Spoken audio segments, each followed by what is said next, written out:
What's up, guys? It's your boy GP with DeOrganized Media, bringing you another awesome episode of DeOrganized Nightly, where we get your favorite gigabrain astronaut scholars together, have a dope conversation, and kick out high frequency vibes. I hope everybody had an awesome weekend. It's been a very busy day today, and it looks like Alpha is dropping in stacks. So, big shout out to the winners of the Buidl battle competition. It was very cool to see the process and see some more apps being built in the Stacks ecosystem, giving us more stuff to do with our stacks. And getting right into the news, I got some bookmarks that I want to show you. Let me share my screen with you guys, and maybe we can get right into it. Let me see here. Get into my bookmarks. Okay, let's pull it up, guys. So, big shout out, big congratulations to Rosar. Blaze takes number one in the infra track. Big thank you to all the judges and folks supporting the hackathon from behind the scenes. My vision remains fixed on onboarding the world to Bitcoin, and I believe it is happening by giving developers the tools to build Web3 apps that feel no different than what the world is already used to using, like TikTok, Instagram, DraftKings, etc. I'm beyond relieved to know the solution is coming together well enough for others to see the vision as well now too. And we're just getting started. So big shout out to Rosar for winning that in the infrastructure track of the Buidl battle competition. Way to go, buddy. Way to go. We'll hear from him in a little bit. I think he's tuning in. And we'll get back to this as well. Maybe we'll check out this video and we'll go over the contestants. I don't know. We'll fill it out. Getting into the news, Cointelegraph, okay. Breaking, Trump's world liberty has deployed its stablecoin USD1 on BNB chain, with Wintermute's public wallet appearing to run initial test transfers according to Look on chain. So BSC chain. Wow. Okay. So World Liberty Finance getting into launching their own stable. Wintermute is involved, and they are a big. I do believe they do market making. So cool stuff. I know they do some stuff in stacks. Uh, just in, Turkey banned short selling and eased buyback rules after markets plunged following the arrest of Istanbul's mayor. The move aims to calm investor fears amid growing political and economic tension. Okay, so yeah, that's you're banning. It sounds like something like that happened before. It's like common, where they even the playing field by either pausing trading or like banning short selling, stuff like that. Yeah, that happened. Bullish. BlackRock is continuing to buy more Bitcoin. They haven't sold any in over a week. Big stuff. People are bullish. The big players are accumulating. We're seeing Bitcoin pump right now, along with alts getting some love as well. So better times ahead. Really looking forward to seeing a true alt season and established bull run. So yeah, let's get in there like swimmer guys. I've got my stacks in stacking Dow and supplying collateral on Zest. Yeah, so I'm earning yield just by holding. Um, Latest, eToro has launched crypto to fiat conversions in the UK and Europe, allowing users to transfer BTC and ETH from external wallets, convert to cash, and reinvest or withdraw directly through its platform. So we're seeing a lot of fiat related, stablecoin related news. Lately, last week we saw some like regulatory clarity, some different stuff going on, and yeah, looking good, looking bullish on stables. Um, the DWF Labs has launched a 250 million liquid fund to invest in mid and large cap crypto projects, offering up to 50 million per deal, along with full ecosystem support to accelerate real world Web3 adoption. Uh, that's a good amount of funding there. So very very cool stuff. Latest, Ethereum's daily burn volume dropped to an all-time low of just 53 ETH, signaling weak network demand as on-chain activity and fees hit multi-year lows.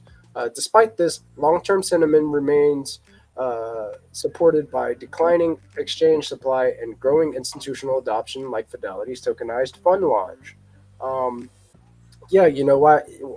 ETH is the test net. Over here on Stacks, we're secured by Bitcoin, got fast blocks, low transaction fees. That's why we decided to build on Bitcoin via Stacks. You know, but yeah, cool. Let's see. Bullish. Japanese real estate giant Open House Group is now accepting Doge, Sol, and XRP. Open House is already accepting ETH and BTC. So even a meme, Doge right there being accepted for real estate. That's very interesting to see. Uh, Wonder what that looks like in a few years from now. Just in, the U.S. Treasury argues there's no need for a final court judgment in the Tornado Cash case after delisting it.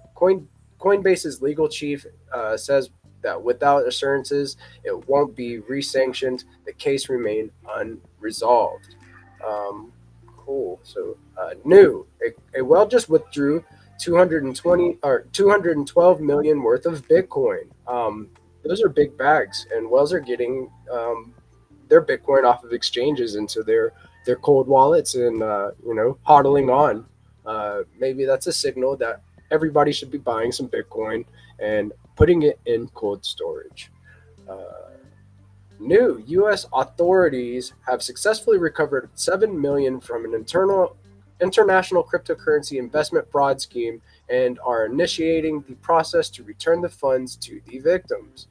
Very cool, kind of seeing that this is happening here. I guess if you've been scammed and maybe some hacks and stuff like that involved, you may see some intervention and get some of your um, cash back, but at the same time, like how much is overreach? How much of this do we need?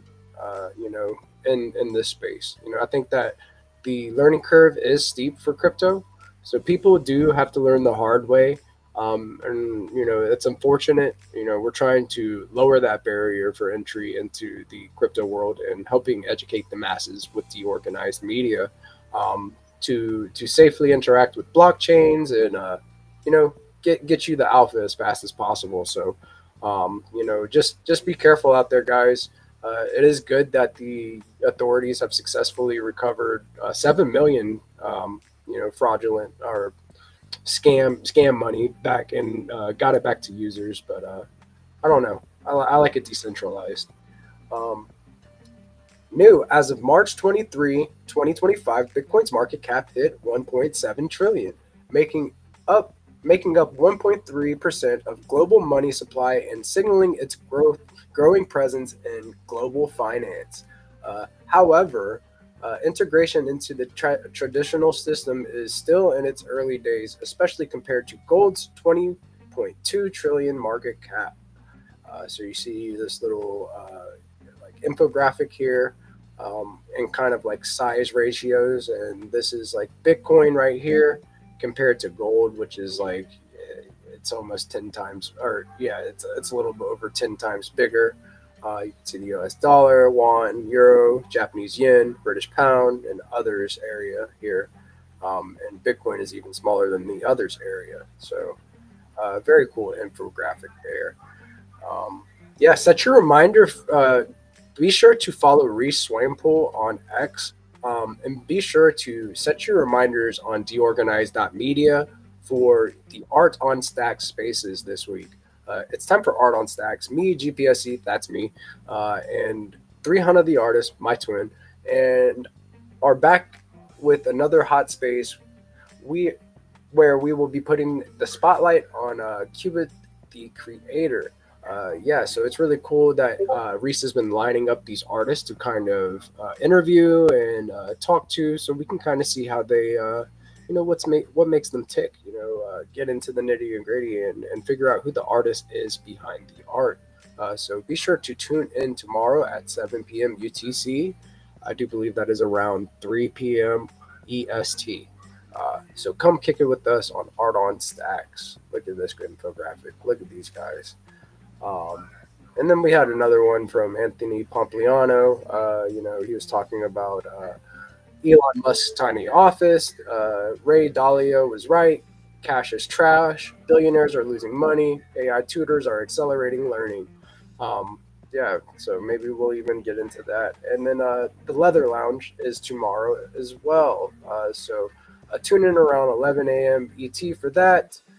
They will be going over, they will be talking with musician, singer, songwriter, and actor Violetta. So tune in then and see what's going on.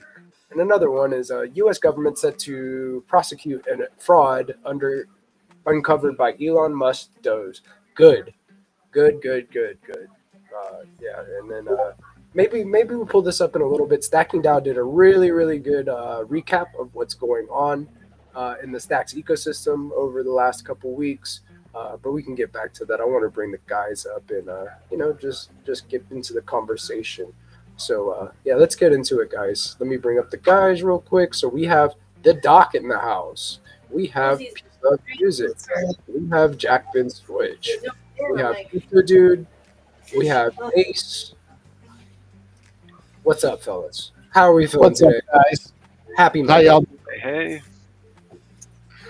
Happy What's Monday. going on, guys? How's it going? Doing Hanging good. in. Yeah, Hanging in there is the best we can do. That's all we can do, right? Keep chipping away, a wise man once told me, and that's what we intend to do. So, Did anyone tell Rosar about the tornado cash verdict yet? Because if as soon as you do, we're gonna have a tornado cash for Stacks. well, he's going to tune in a little bit. That's a great point. Yeah, he's tuning in a little bit, so maybe that's like a conversation that we could have, and tell him like, hey, Tornado Cash. You know, maybe we could have that on Stacks. You just like drop the bug in his ear. You know he's gonna build it. The guy's a beast. Yeah. Blaze won, dude. So big ups to him. We demoed that last week, I think on Thursday. He had me download the Signet wallet, and we launched a prediction market. I launched a prediction market. You know, asking people if we would finish the Blaze demo. So we did end up finishing it. We got all the way through it, and did some bug testing for him. So it was pretty cool. I like being able to do that with the different builders in the ecosystem. I think it's a cool thing to see. Yeah, man. You know, it is. We're sitting here in a place where Stacks is fundamentally extremely bullish compared to where it's been, with a completely discounted price at the moment. Stacks longs are printing, by the way. So not financial advice. I'm very confident that the bottom's in. I'm feeling that too, Jack. Like I saw a chart posted by Landy. He reposted a chart where somebody was calling for 81 cents. I think that 81 cents is a low target right now. I think that just for right now in the short term, 81 cents is a good target. But in the long run, like I think all-time highs is looking very possible. The weekly RSI is very, very low right now. I mean, it's at the bottom, and now it's just crossed over and pointing to the upside. So last time that happened, it looked really nice, and that was back when we saw that run up around this time of year last year. Well, if you all want my non-financial advisor / jack off realtor opinion, yes, please. I think the bottom is in, but I also think that I think we're due for a retest after we set the next high, like the next local high, and I think we could test all the way back down to that bottom number. Like I don't think the double bottom is in yet. Even if you look beyond price. So what else have you got going on? We've got the SBTC cap was hit very fast. Withdrawals are being enabled this month. New caps coming up. You've got more builders than you've ever had before. You've got more content creators than you've ever had before. We're recruiting more artists into the ecosystem at lightning speed. And right now, the Bitcoin meta is, the Bitcoin L2 meta is just extraordinarily strong. So if you look at all of these things together, it's extremely bullish. Yeah, dude, there's like builders I haven't even heard of like building here now. Like, that I'm getting exposure to through like the Buidl battle. I think that's exciting to see like new devs enter the ecosystem, or if they've just entirely coding, Sorry, force a habit.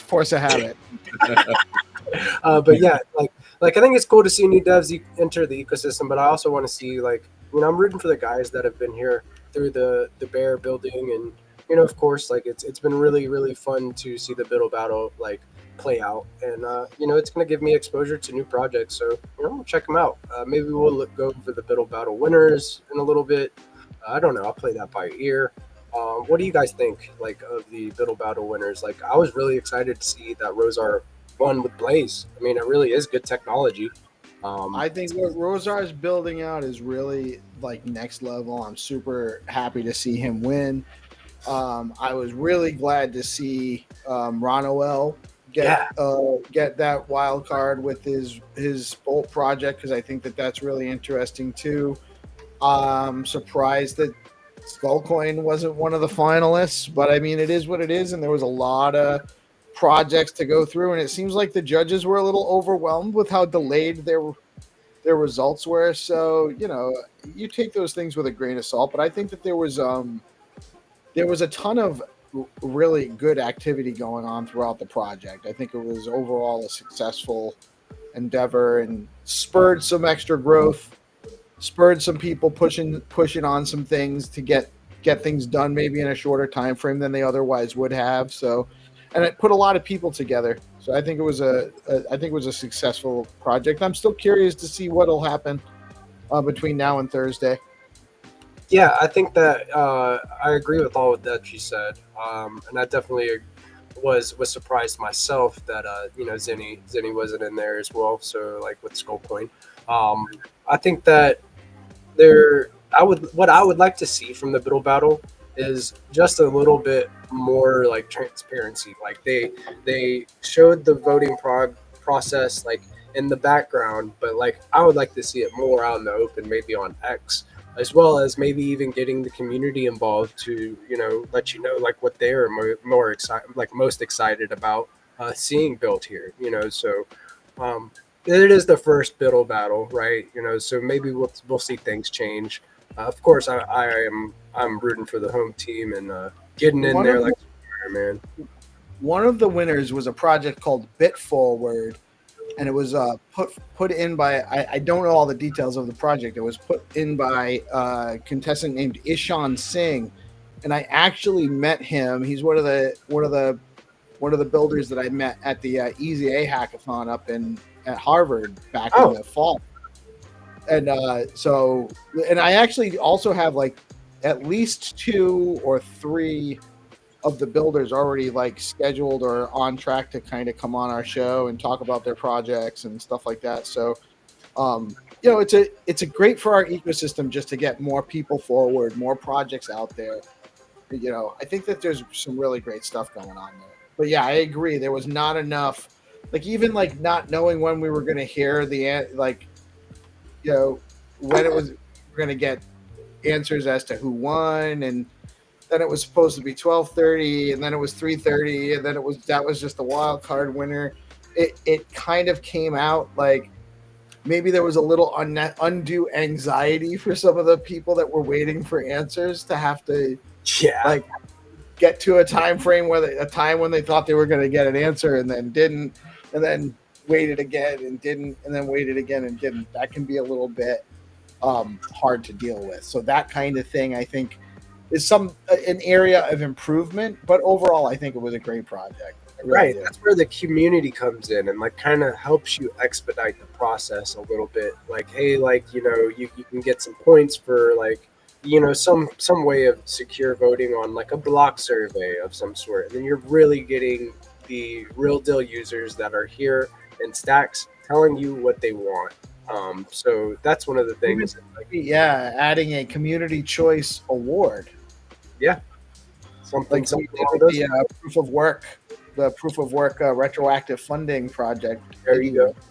I like retroactive funding. The idea of proof of work is there, and then like you can kind of display what you've been doing the whole time. Like say for example with the organized games, like we're doing some demos on live. I do want to get into that and like play a little bit of deorganized games. I think it goes right over some people's heads how big this is. Like a media company paired with gaming is it's a no brainer to me.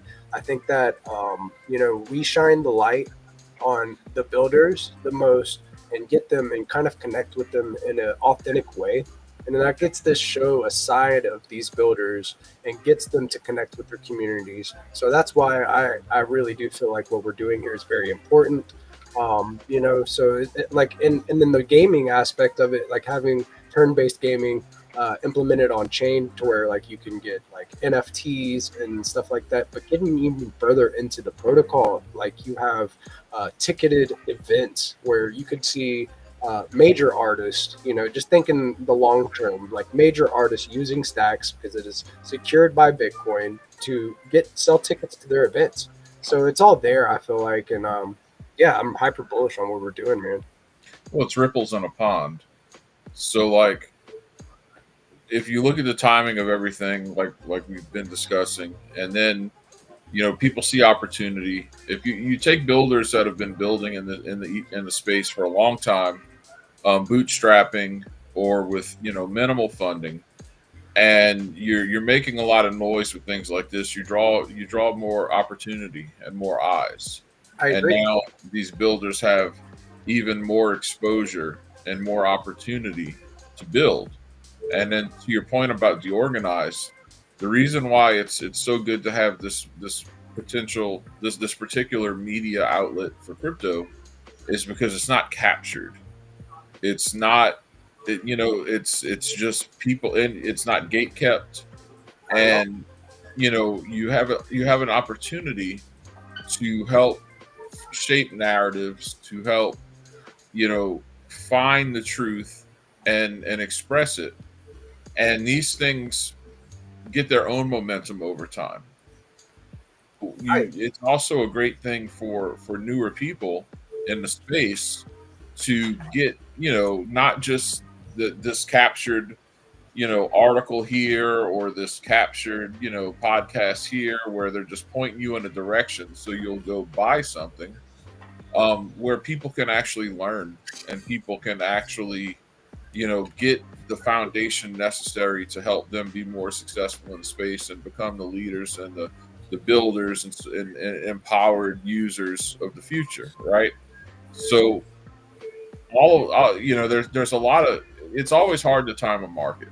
Yeah, I agree. And it's like one of those things, like you can't time the market. And it's always one of those things, like we're building through the bearish point, so it's very hard to like continue to like go through that and then like grind away. So that's why I like the retroactive like idea behind the funding. I really like that idea when it's spun up like last. God bless you. But when you think about it, though, the time's going to pass anyway, and you don't know when that point of maximum impact or opportunity is. So the more prepared you are for it, the better off you'll be. What's that saying? I think it was it Thomas Edison that said, when luck is when, no, it was either Edison or Einstein. It might have been Edison. Luck is when preparation meets preparedness. I agree. Yeah. That's kind of the story of Stacks. That's the story of the community. That's the story of the builders. And so this is an ecosystem where people have maximum exposure to opportunity based on a narrative whose time was always going to come anyway. And we're approaching that time at a rapid pace now. And so all of these things in and of themselves, it's just fantastic right now. There's going to be so much that we can't even conceive of that is going to be the result of these years of grinding and building and learning and educating and etc. And to have DeOrganized be a part of that is not only necessary, but it even acts as a catalyst that won't even be fully recognized in the present. You'll have to have some time pass to even understand how big of a catalyst it is. The education piece is huge. Like, you are letting the audience, like in real time, they can ask questions. You can do demos of these projects before they're even in closed alpha, and then get feedback directly from us. We can inspire your ideas. You never know what it's going to look like in 5 years' time. Any project that comes onto DeOrganized. So I do agree that the educational piece is huge, man. Like being a catalyst to other people's ideas, and like whatever it is that we can do, like inspiring these ideas to make it happen. I think is an important conversation to have. We have a lot of builders that come onto this platform, and even Adam Hahn himself came on to the morning show. So it was like, it's really cool to get to interact in real time and show the audience and the base users exactly what's going on behind the scenes. And what is everybody? Who is everybody really? It's not just like a name in the space. You're getting to know these people at a deeper level as well. So like the networking, on the networking thing, just using Crypto Dude for an example, he's been coming through on the night show for a good amount of time now, and he has talked with several different builders from within the ecosystem about like integrations with BoostX, and BoostX is really, really cool. Interacting with the Stacks blockchain directly from X, like it's awesome. Crypto Dude, are you with us? Yeah, I'm here.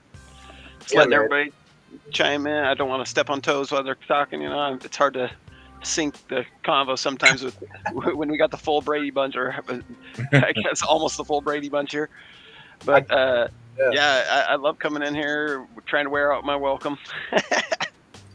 Love it, dude. I don't think you'll ever wear out a welcome here on DeOrganized Nightly, dude, because we've built a rapport, and I like your stuff. And we have some plans. We have some cool plans with like NFTs and stuff like that right up my alley. So, yeah, man, I think that how can you speak on a little bit on what it felt like to come on to DeOrganized and talk to all of these builders within the Stacks ecosystem, getting different inspiration for ideas and stuff? Yeah, it's a great process. I mean, it's where the diamonds are found, so to speak. Because people's value perceptions is somewhat skewed from their unique point of view, right? And so when you collaborate and communicate with other people, you're going to actually be able to see where the value overlap is, and where basically where you can collaborate, where you can innovate, where the actual fun is, basically. Some of my favorite like segments were like when it's like me, you, and Rosar, and we're just like kind of throwing ideas around, and we were playing with one that comes to mind is when we played with that clean AI, and we made the my Giga character blow the smoke and then like bring them to life. I like those type of segments where we're kind of experimenting. So there's a lot of experimental like thought process going on with some Giga Brains where we just have a good conversation, and the audience is getting all of this alpha very early while it's developing.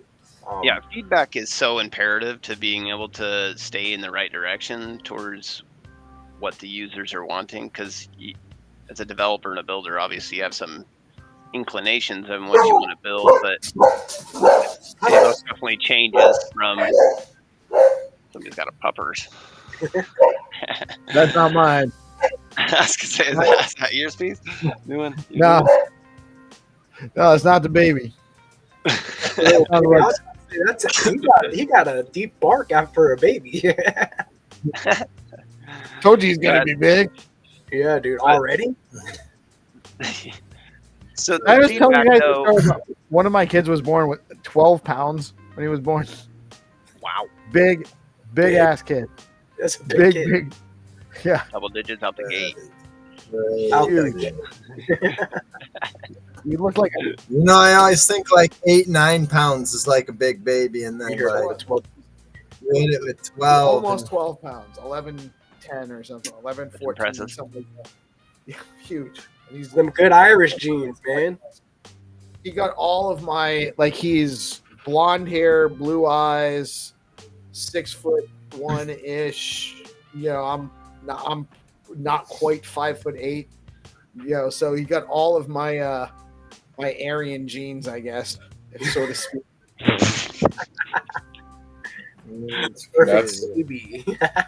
I had my second son was like 11 pounds, so many ounces, and huge. He was just like a huge kid. He was long he like filled out the incubator almost. It was the craziest thing. Like the kid was born with a 6-pack, So like I'm sitting there like the proud dad, like outside the nursery window checking on him, and I got all the other dads and stuff out there looking like, look at that kid. He's the biggest incubator. He's ripped. Yeah, that's right. And they're doing push-ups. Oh man, yeah. So it's like one of those things, dude. My nephew, he was like a 10-pounder, and then he came out with the full head of hair, and then like he had the abs too, and then like yeah, dude, he's an athlete. He came out of the womb doing push-ups, like you said. So like relatable. I'll have my own soon, man. I gotta find me a lady. Gotta find one. Yeah, I'm not rushing though. Can't rush it. Propose to her with an NFT ring. Oh, dude, it'd be the first proposal with the NFT ring designed by a Giga Pepe. Let's go, dude. Good idea. Maybe I'll send her a Boost NFT and get her a .bnf. Those will be like Will you marry me through? You make it a DMT that'll change whether or not she says yes or no. a sad face. It turns into a sad face. Chance. Crying Michael Jordan meme. Oh yeah, so fellas, Our like relationship has forked. I think that with all the building going on in the Stacks ecosystem, we have like bullish price action. Bitcoin is like a little bit over. Let me check. Let me see. Let me pull out Coin Market Cap real quick, and let's look at what happened on the first day of the week. We got some green price action. We got a lot of building going on in Stacks. So fear and greed is relatively neutral, coming in at like 31. And let's see. So in the last 24 hours, we have Form being the top gainer with 20%. Chronos, Crow token, up 18%, and Bear Chain up 16% with some other remarkable ones. We've got a meme coin in there, Pepe. Just speaking of Pepe, the original Pepe is on Bitcoin via Stacks. Shout out to the Bitcoin Pepe crew. And I wanted to get into where Stacks is in regards to market cap. Just kind of pull this up real quick and see where we can find Stacks and where we lay. So we're up 8% on 24-hour period, up 9% on the week, and we are at number 68 by market cap. A lot of good opportunity here for Stacks, and I think that anything below $1, I'm bullish on Stacks. What about you guys? Like, what are you thinking? Yeah, I mean, if you spend as much money as you can, man. Like, Bitcoin at 87, Stacks at like 68 cents. Like, come on. Like, this is Stacks under $1 is a gift. Yeah. I mean, to be honest, Stacks was really low when I first found it. Did you first buy Stacks stock? Like, what price were you at? Like 33 cents? No, I think it was like 0.2 cents. Really? You found it early. I found it around 33. To put it in perspective, like I made my first Stacks buys at around $1.54, and I bought down to 19 cents. My average buy-in on Stacks is somewhere around 54 cents, as someone who's been in the ecosystem for a long time. So being able to get it as recently as low as like 57 cents or so, 58 cents, whatever it was, huge. Yeah, Jack, you're the Stacks historian, dude. Like, yeah, it was like you and Denny. It's a great entry. And that's what it's all about. And again, like that's why I want to reiterate about a show like DeOrganized, is that too often in crypto media, people are telling you about things that that everyone knows about. You know what I'm saying? Like, you're not getting any alpha. You're not getting any alpha at all. And that's what's so cool about what we do here, is like people can get actual alpha. And you see, as DeOrganized grows and gets more popular, it will affect change. It will inspire other people to make similar content. It will pressure, other organizations to change what kind of content that they put out. And all of this works to the betterment of the overall ecosystem. So like that's what's so massive about all this, And I must say, I have to give a giant shout out to Trip. Trip and Monkey is one of the most base devs in this ecosystem. Really good guy, building the change, like Crypto Dude likes to say, and he just keeps chipping away and shipping awesome updates to DeOrganized games, and getting to play the other night with the guys and get a successful game through and no bugs, anything like that, was really fun to see. How the process is, and then he has a very, very detailed analytics profile for your personal profile for how many games, what you've contributed, and we're supporting different creators in this ecosystem, utilizing DeOrganized games. And what Chip's been building out? Am I super lagged? You're lagged just a little bit. You are, but you're talking just fine. Your mouth is like off a little bit, but we hear you. You're not. Your audio is not off. Okay, cool. Your video is. All right, cool. I couldn't tell because it was like I was like getting skipping. But anyway, I just wanted to say Trip's been so the whole DeOrganized Media platform idea was just a concept, and really a lot of it was spurred out of what he's been building out on Rising Tide. You know, a lot of the idea or the concept for how we saw building out DeOrganized Media, or for just content creators in general, as a means to just kind of be a rail for the creator economy. And without Trip, you know, just kind of giving of himself to kind of put this stuff together, it would really just be something we'd be talking about to a large degree. So I mean,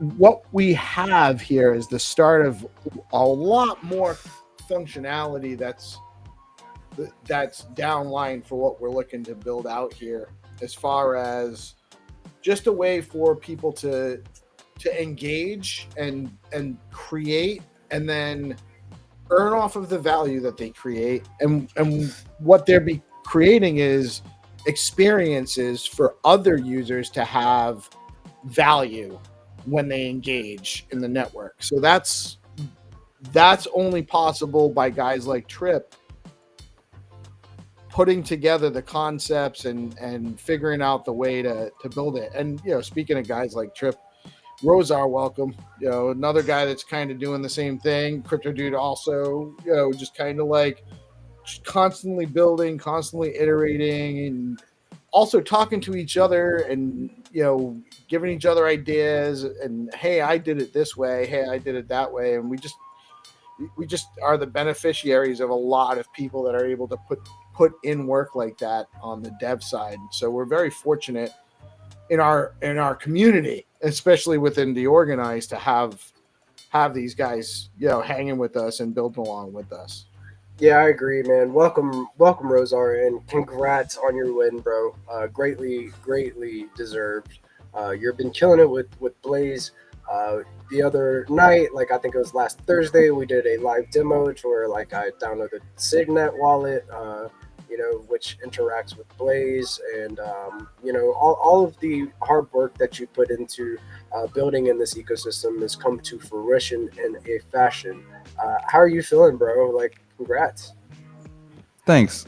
Good. Yeah. I mean, it's a little stressful watching the video because they didn't like you had to like watch it to figure out who won. So I was like jumping through trying to figure it out, and I was a little stressed. But let me interject there too, and that's another thing that I would like to see from the foundation. Instead of making us dig for the alpha, maybe tagging the winners as well in the post, so we can kind of find these protocols and projects and their X profiles would be very, very helpful.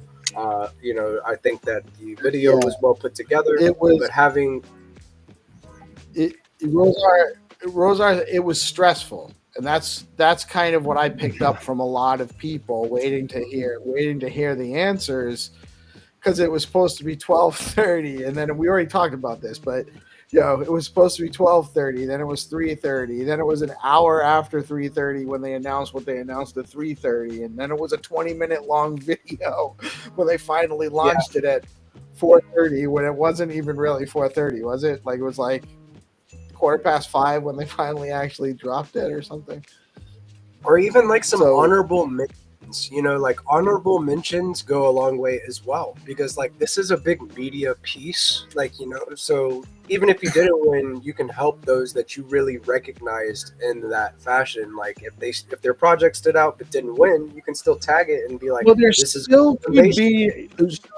So what was announced in the video for those that haven't won, Adam alluded to some surprises, one to be announced in the next couple of days,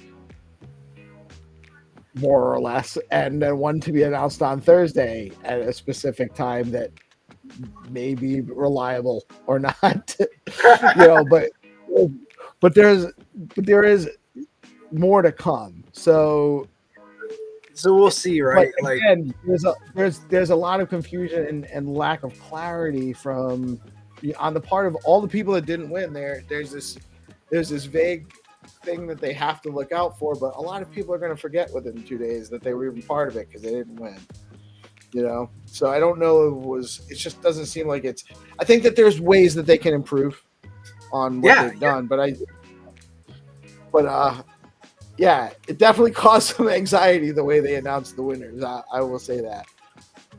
Oh, dude, I hope that the pin didn't get hit too hard for any of the guys that were like sitting there stressing, and I hope that they didn't yeah, man. I could see how that would be one of those things you're kind of waiting for the alpha, the answer to, and then that's I could see some high anxiety going on with some of the builders. Rosar, I know that you were kind of nervous as well. Like you said, you were sweating. Tell me about how the process felt for you. I mean, I was confident going into it initially, but then there's a lot. There's just so many projects, and Right. it's never, nothing's a sure thing with these sort of things. I've done a lot of hackathons in the past over the years, and you just never know how the judges are gonna evaluate what you've worked on, or if they'll see the value in things the way you see the value in things. Is this your first? What's up? Is this your first win in a hackathon? I think it might be. Well, let's go. Yeah, I'm trying to remember. Yeah. It might be. Let's go, dude. Like a first place win. Okay. Okay, that's proud. Well earned, man. Well earned. Yeah, full technology. Yeah, good stuff, man. Thanks. Sure. Yeah, I know. Important to build something on this one, because the problem we have about 50 blockchains on the screener. We have so many infrastructures, and you know why the people building blockchains? Because it's very easy to get VC money when you're building something very difficult. But in the end point, in the end game, you have to bring users from Web 2 to Web 3. That's our goal, and that's what DeOrganized Media doing the best. Because when people come home from the job, they decide to watch Netflix or watch to DeOrganized Media, and it will have the fun here, and we have action, the games, whatever. They come to us, they come to you, they come to DeOrganized Media, to Pitfall Music, to GPC, have fun, play games, whatever. And that's important, because now they can pay and bring their liquidity to this ecosystem, because they feel something new here. That's our goal. And I believe that Roser will find something beautiful to build on Blaze protocol. Yeah. Let me. I agree. I want to talk about this more. I gotta go to my laptop. Yeah. Get you set up. You and your whole horde of AI agents, and we will come back to you in just a minute. But I do agree, Zenitron, that you nailed it. With the media presence, along with the gamification, this is what's going to bring base users from different blockchains, and even on with the new segment, onboard new people into crypto. We're educating people from Web 2 about Web 3, and that's the main goal, is just to have fun while we're doing it and have real experiences. Speaking of having fun, speaking of fun experiences through DeOrganized, because I actually joined both of the games in the lobbies Trip had set up, and I have to take care of the puppy soon. we should definitely play these games before I have to go, and keep the lobbies open. Yeah, I'm logging in right now and sharing the screen. Let's do it. So what you're looking at here, guys, is DeOrganized Games. So let me do a little intro. Welcome to DeOrganized Games. Play classic games reimagined with blockchain technology. Compete in smart contract-powered matches and earn unique NFT rewards, while also supporting community creators. So, whenever you play these games, a portion of the prize pool goes towards like it goes towards paying creators, you know. So it's really interesting to see that kind of fuels a content creator economy in its own fashion. And we're doing this type of stuff live, having fun, shooting the breeze with the guys. And yeah, let's play a match and show them what's up. Peace. Which let's go into tic tac toe. Which lobby would you like to play in? Do you want to do Gotham City or the Batcave? I joined both, so you pick and tell me which one you want to play first. So I'm joining Gotham City first. Crypto Dude or somebody else, if you have a testnet wallet, be sure to shoot it in the DeOrganized Nightly DM on X, and we can get you in. Rip said in the DMs for the Nightly show that he was opening up the alpha test, so you do not need to white. Let's go. Okay, so like you guys, if you want to come play and throw bombs at me in peace while we try to play tic tac toe, and you know, ruin the match, change the match history. Yeah, get in there like swimwear. I think that it was really cool having 3 people play. So if somebody else is available with a testnet wallet, jump on in there. I will post this. Yeah. Where can I follow the link at? I'll get in somewhere, dude. I'll fuck you guys up. Yeah, do it, Doc. I mean, I feel like only 3 bombs allowed. DeOrganized.games. Crypto Dude, were you gonna log in and try to throw bombs? Yeah, maybe. I might already be in there. Okay. So we're in the Batcave lobby, guys. I thought you guys were in Gotham Is City. it testnet.3 or test? We're in. I thought we were in Gotham City too. Yeah, we're in Gotham City. I'm sorry. So it is going to be testnet SBTC or testnet 4. I do believe will work for you, Doc. To get testnet 4 will work, not testnet 3. Yeah, both of them will work. Yeah, I'm using testnet 3 right now. I've used testnet 4. They both work. DeOrganized. What is it? Games. DeOrganized.games. Yeah, I dropped the link in the private chat as well. But yeah, let's spin this up and let's see what's going on. It's your move, GP. Yeah, you can still join after the match has started. So yeah, here's Crypto Dude just waiting to drop a bomb on me. Like, here you go. So I'll go. I have center square. Let's see what happens, guys. So Peace always goes for the middle. I always go for the top right. Who's gonna play the bomb? Who knows? Like there's only 3 bombs allowed per match, FYI. Yeah, so getting in there like swimwear. Let's see if he. Oh man, I might just get royally screwed right here. Seeing you placing that bottom right's got me sweating right now, dude. I'm hoping that I can sway Crypto Dude live right now. Like, please, Crypto Dude, what can I do? Can I send you a Gigapepe V2 NFT? Can I send you a memo? Oh, he's trying to bribe me now here. Yes, I'm trying to bribe you. See how this is going. This is the type of interaction that you can get with an audience playing this game live. So please, Crypto Dude, I will give you an NFT for not bombing me and letting me block Peace on this square. Don't know. We are waiting for bottom right to confirm. Still pending at the moment. Just might need it. Okay. Gotcha. So it might be like that the block is not confirming. I see it on there pending and confirmed. I do see pending and confirmed. So what Trip has advised us to do whenever something like this happens is to stop and try to replicate the steps. So I'm going to type this down.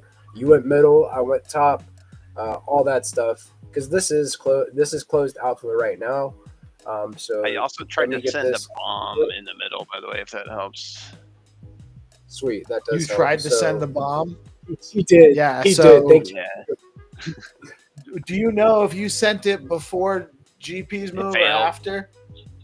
It seemed like the bottom right. It seemed like the bottom right was confirmed, and so then I was trying to bomb the middle X, and then when I bombed the middle X, it seemed like the bottom right started pending again. So I don't know if it was the bomb transaction. Your bomb transaction failed. Yeah. So put that all in the report, GP. Yeah. So all right, used bomb didn't use bomb. It failed. Yeah, all of that is going into the report here. I took a snapshot, and then we will send that off to Trip.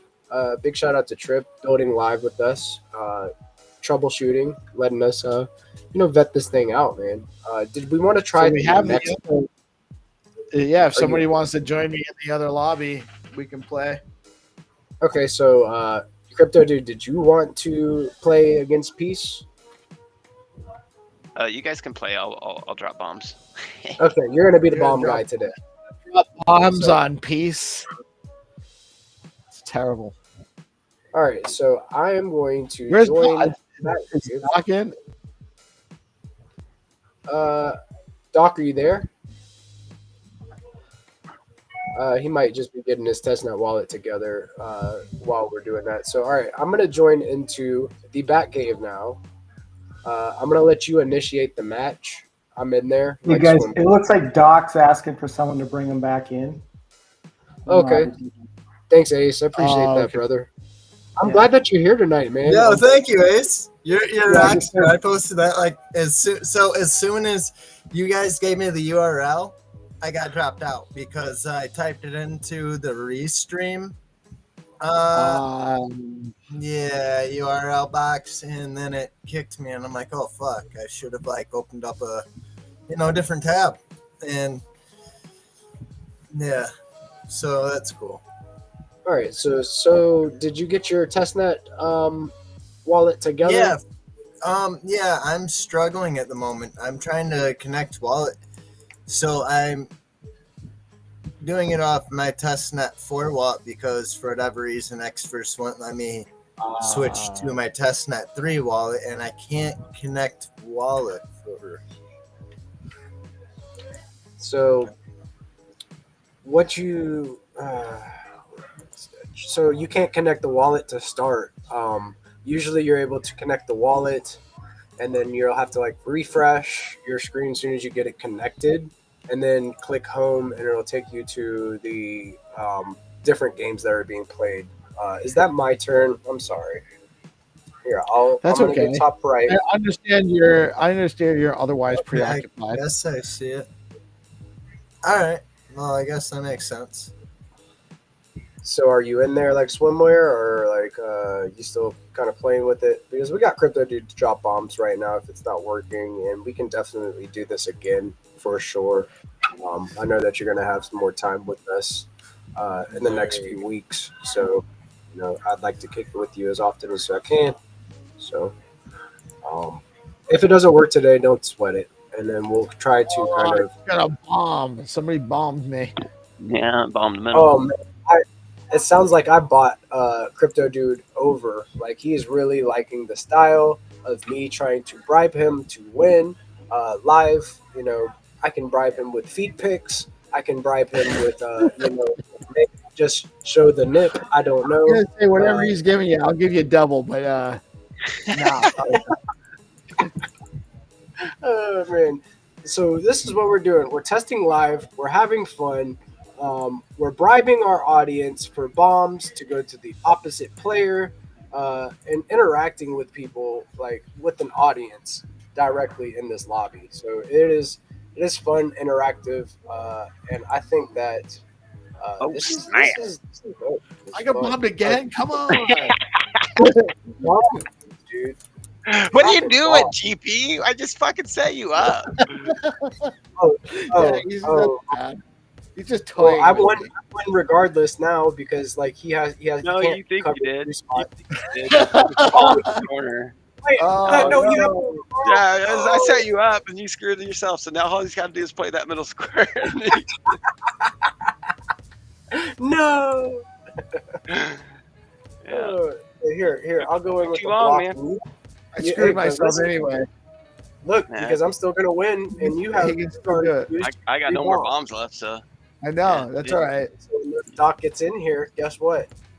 Bombada. Yeah, I can't. There's no bombs left. No, I think there's only 3 bombs per round, no matter how Yeah, many people. you're pretty much fucking guaranteed here. And this is on the blockchain. This is on testnet, but eventually it'll be on the blockchain, turn game based. turn-based games like this, like you got like different. I know Michael has been screaming for chess. There's some alpha about a certain type of Michael game. wants chess, man. Very collectible. There you He- go. Michael there's sees different chess stuff. as an opportunity to make some money, which maybe it is. Maybe it is, and there's Oh, it nothing should be wrong looked with it. like that. Like, yeah. Secure the dub. Look at that. Okay, guys. So I won You got here. Let me break You it down actually get here. to. I think you get to mint an NFT. Yes, I do. I finally get to mint my first one. So I get a receipt of saying that I won an NFT. I'm claiming right here, and boom, an NFT goes to my wallet. Right? Is how it's going to work. So it's going to be really cool. You can brag on X. You can support creators. Also, all of this interaction goes to supporting different content creators. So this is some really, really novel stuff. A novel idea. And it's gonna break us out of this echo chamber that we've seen ourselves in. We're gonna onboard a lot of people that want to just play games on chain and interact with us live. So we did So- get a successful match out of this. I am having an issue connecting my wallet. Do you guys mind if I share my screen? Yeah, absolutely. Let's get into it. So maybe we can give Trip some feedback. Just make sure I have to jump out and take care of Buddy and get him all squared away upstairs. I'm getting rid of that cage, and I'm just moving his pen upstairs when it's time for bed. I'm not putting him in a cage overnight. Fuck yeah, it. you ain't gonna get no sleep. He's gonna sleep in the bed with you, and your wife isn't gonna be too happy. I guarantee you that one. There's no chance. That wouldn't happen. He's gonna sneak in. Nah, Oh, he won't man, be able to look get at- out of the pen yet. Well, I hope Give that it a you have a really nice buddy, dude, and tell Buddy I said hello, and that he's a good boy. He's. I will tell good him boy. Uncle GP said he is a good boy. He really is great for Yes. a He's baby. the best. But I'm tired, man. It's like Yeah, I had a newborn baby. Yeah, I'll talk to you guys later. Y'all have a blessed night. And again, Later. congrats, Rosar, man. Good stuff. Thanks. All right, we'll catch you later. Peace, man. See you guys. So yeah, you got to see a little bit of DeOrganized Games live. Me and Peace had a match. You saw Crypto Dude get bribed live, and then spitefully, since I did not make the correct move that he enjoyed, turn on me and then bomb me. So this is all of the type of interaction that we get playing on DeOrganized Games. I wanted to give Xenotron a huge shout out too, because we've been playing Find to Earn live on the morning show around 9:30 a.m. 8 ET every day, where different sponsors, different SIP10 tokens have been sponsoring these Find to Earn games, dropping down into a starting location in Google Maps to find a certain other location, having us exploring the globe, in other in ways that we haven't before, making it fun and giving us a way to earn. I do think that is an awesome innovation, and I do think that it is going to help onboard the masses. We've registered several different BNS for new players. For the new, you have a new player segment for anybody that's interested in playing before the pro league players get to run out there. So you're kind of providing a space for people to get used to the game immediately. And then, we've seen a lot of onboarding being done with Binder, lately. So big ups to you, Zenny. I know that you've been grinding, and it's happening, bro. It's happening. Yeah, thank you. We are doing our best, so we'll see how it goes. That's right. Anyways, Fine Tour is just a tip of the iceberg. We are building the game for PvE, PvP, and if we get any budget, we will just build it faster. Yeah, that's the idea. Maybe we'll build on Blaze. Maybe we'll build on backend on Web2 interface. We'll see.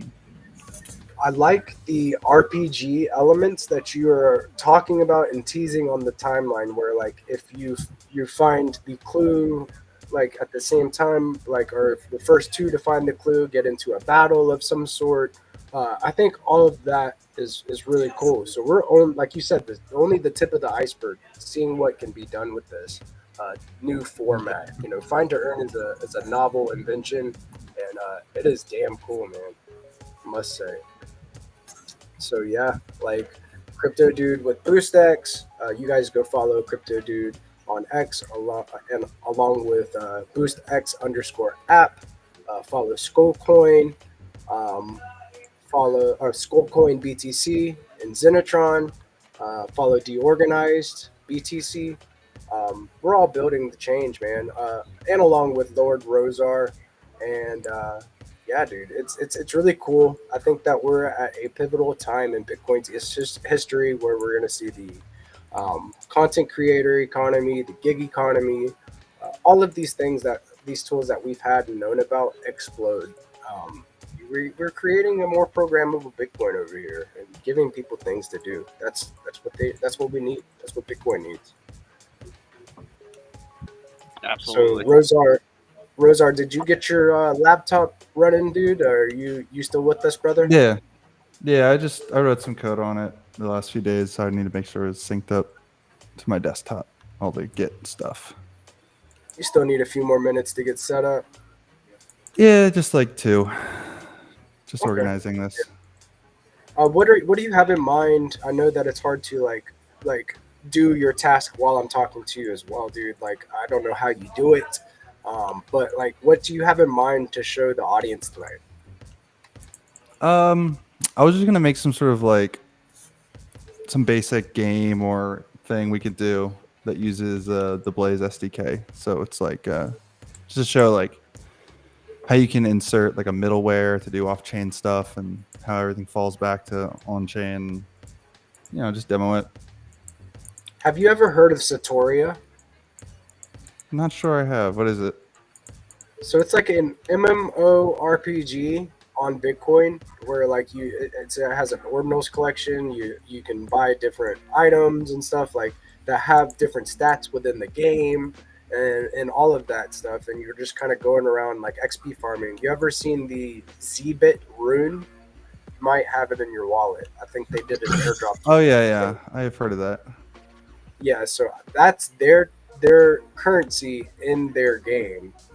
You know, something like this to where like we can utilize SIP10 tokens to kind of play as a character, and they're stick characters. You know, the art is like it's fire too. The art is fire. The way the game is set up.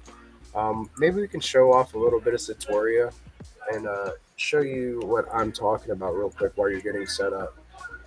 Because I would love to really see something like this on Stacks. It just makes sense. You know, we have so many ways that we can build now, and then you know with the Blaze testnet or not testnet subnet that you have built, it just makes sense. It makes sense to have these types of MMO RPGs to where you can you know interact in real time.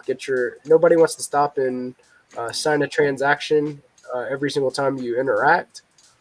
So I think that Blaze it plays a pivotal role in gaming here.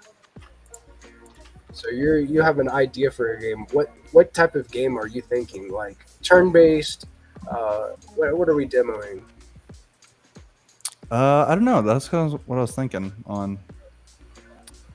We could brainstorm something before we start, I think. Yeah, what do you guys? What type of games do you guys want to see from Rosar?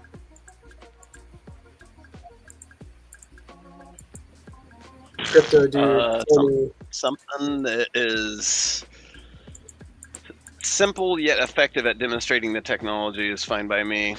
I mean, I don't need something that's going to be ultra glamorous, like in terms of functionality, but I most definitely want to see how the Blaze can basically be implemented within a game's, runtime, so to speak.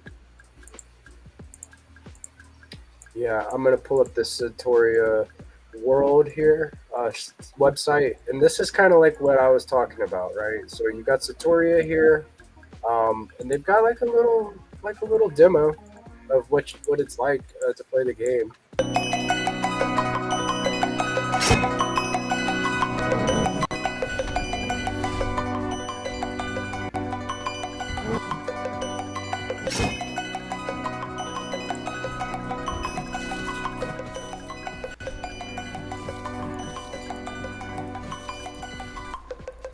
It's like a roguelike game. Yeah, like, it's very cool. Like I think that you know, you earn points, and you can like play this to earn Z-bits.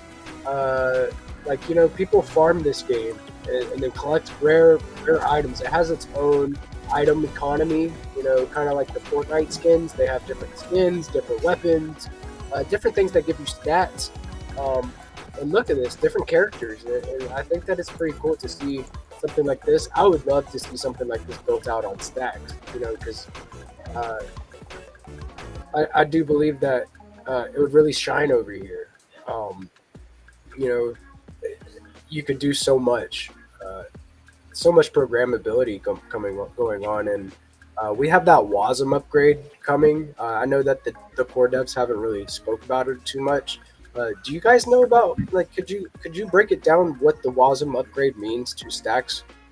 Crypto dude, do you have some insight into the WASM upgrade?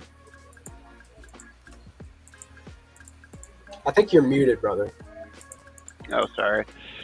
I was just gonna enable basically, you know, programmability on different stacks, so to speak. So it's like Meaning like people can come code in their own language and like their stack. WebAssembly. Yeah, so like a WebAssembly type of. It's like I don't know. It's kind of hard to explain without getting immediately nerdy. The internet. Just think about it like this: it's opening up more devs to the ecosystem. That's a better way of explaining it. Yeah, Like, they can come code in their own native language. You know, Exactly. I don't know when that's going to be implemented. Is that on the roadmap? Do they Honestly, say? I'm not sure when that's going to be implemented either. I've been fine with what we've got so far, to be honest. So Yeah, I could only imagine what it was like. Life was like for you guys whenever it was like 10, 20-minute blocks, and like you have to test something.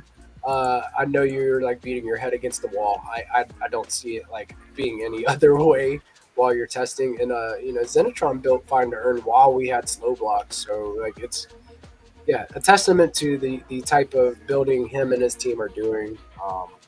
Yeah, big shout out to you, Zenitron. I know you're grinding, brother. What was it Yeah, like? so I would say that we've grown a ton as an ecosystem since I've been around, like an insane amount.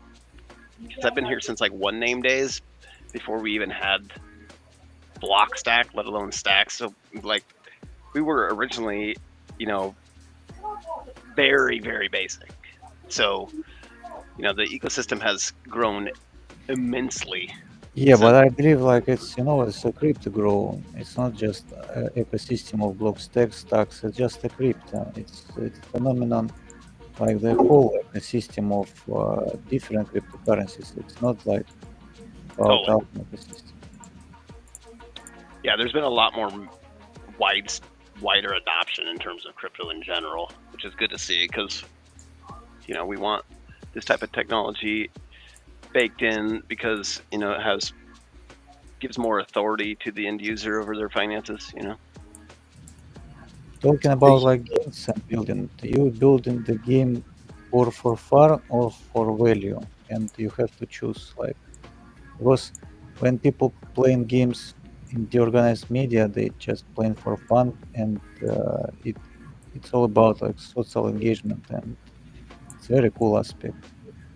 But if you wanna like build a game for value, it's almost impossible task. It's harder than like it's almost the difficult task like build a new blockchain. This like just from my experience within the last 3 years being here in Stacks and getting integrated into the Web3 community here, getting to see the STX20 boom, getting to see the meme coin boom, and now we're seeing the app boom is one of those things that like really is interesting to see. We have so much building going on. It's like the number 7 fastest growing dev ecosystem out of any blockchain, and it makes sense because you know it's building on Bitcoin. You know, it makes sense. You're building on the mother chain. It's secured by the mother chain, so it has that type of Bitcoin finality that really makes it safe and secure, while also like you know you have products like Blaze that are making like capabilities of like real-time interactions like immediately, like in batching transactions together. Say we wanted to play like a card game and play shoot up a poker game on chain, you don't have to make the turns last so long. You just batch all of those turns up and then resolve the game, as one transaction on Stacks. um, just an idea there, Rosar. A simple card game would be fun to play, along with chess. Chess is one of those things that is like really fun. Toshi dice. Satoshi dice. You said this. Like, I want to play dice with you. I want to play 4, 5, 6, and we're gonna play a match. And I'm gonna get big 6, and you're gonna go home. And We I'm were gonna also we were also supposed to mention to Rosar that about Jack wanted us to mention this, the tornado cash. Yep. Regs. The ruling on that. So FYI, if you build a tornado cache clone on Stacks, call it Hurricane, because hurricanes form over liquid. Or Typhoon, Or something like that. Typhoon's good too. Hurricanes form over I'll water. look at this article really quickly and read it for you, Rosar. So if you get any wise ideas about like building the the tornado cash equivalent over here on Bitcoin, let me read this ruling for you real quick. So looking for so still looking. Forgive me. Give me just a second. Okay. So just in, the U.S. Treasury argues there's no need for a final court judgment in the Tornado Cash case after delisting it. Coinbase's legal chief says that without assurances it won't be resanctioned, the case remains unresolved. So, under the voluntary cessation exception, a defendant's decision to end a challenge practice moots a case only if the defendant can show that the practice cannot reasonably be expected to recur. Friends of the Earth, Inc., v. Laidlaw Environmental Services gets into case numbers. Just last term, the Supreme Court unanimously held an FBI v. Fikri case number that the FBI did not moot a case even when it removed the plaintiff from the no-fly list and produced a declaration representing that he could not be placed on the no-fly list in the future. So, yes, so it sounds like the ball is in Tornado Cash's court. So I think that maybe that's something interesting that you might want to look into, Rosar. If I know you're building plenty right now, but if you're looking for something to build on your off days, yes. What do you think about that, Rosar?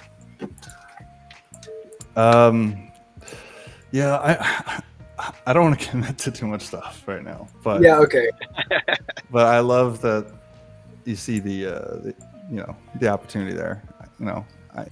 I feel the same way. Like, I want to do everything, but gotta make sure you prioritize. That's just what happens whenever you build something novel. Kind of like how we see Crypto Dude building in the open with BoostX and seeing different ideas and integrations live. You are seeing it here on DeOrganized Nightly, where maybe in the near future, after Rosar has all the bells and whistles for Blaze, Signet, Charisma, all of the things that he is building tied up and tightened, we may just see a Tornado Cash come out of Rosar's camp, his AI camp, that is. So put it to a vote tuned. if you put it to a vote on the name Rosar, and you should have your options be Hurricane, Cyclone, or Typhoon, and have the community decide. I like that. If you do that, anyways. Typhoon Cash just sounds really good, dude. I think that is a good point. Cyclone Cash sounds pretty dope too. Tempest Cash from Ace. I do agree. Tempest Cash is good. Let me read this. So Tempest, noun, verb, a storm, especially one with severe winds. Any violent tumult or commotion. A fashionable social gathering. A drum. So like Tempest Cash sounds good too. I'm not gonna lie. So maybe even adding that into the poll. Tempest, Typhoon, Hurricane. What was the other one? Cyclone. Cyclone. All very, very good. And we need to figure out. Rosar was also open to changing the name for Op Predict as well to something maybe more Bitcoin-like, maybe a little different. We've got Shiflet in the house coming Bit into Predict. the house. Let's go. Bit Predict is great. Hey there, guys. What's up, Shiflet? How are we doing tonight, man? How's the start of your week going? It's going good. It's going good. Lots of I like the potential pivot in the markets. I'm happy about that. I know we're still kind of chopping in this range at the moment, but it'll be cool when it seems like a direction will be determined, and I think that'll happen once the quarterly options expire at the end of the week. Hopefully, there'll be some clarity with which direction we're heading. Right, yeah, so that's on the 1st of April. You can't make these things up, right? Like, the quarter's ending right on the 1st of April. So, is that foreshadowing a false move? Do you see strong fundamentals in seeing levels that you like to see in the price action, Shipley? I'll get more comfortable once we're above 90, and we're also in April. Once we're there, I feel like there'll be a little bit more clarity as to which direction we should be heading. So you heard it here. Keep your eye on the prize. Better times ahead, maybe. But we are more comfortable than we were last week. No, thank you.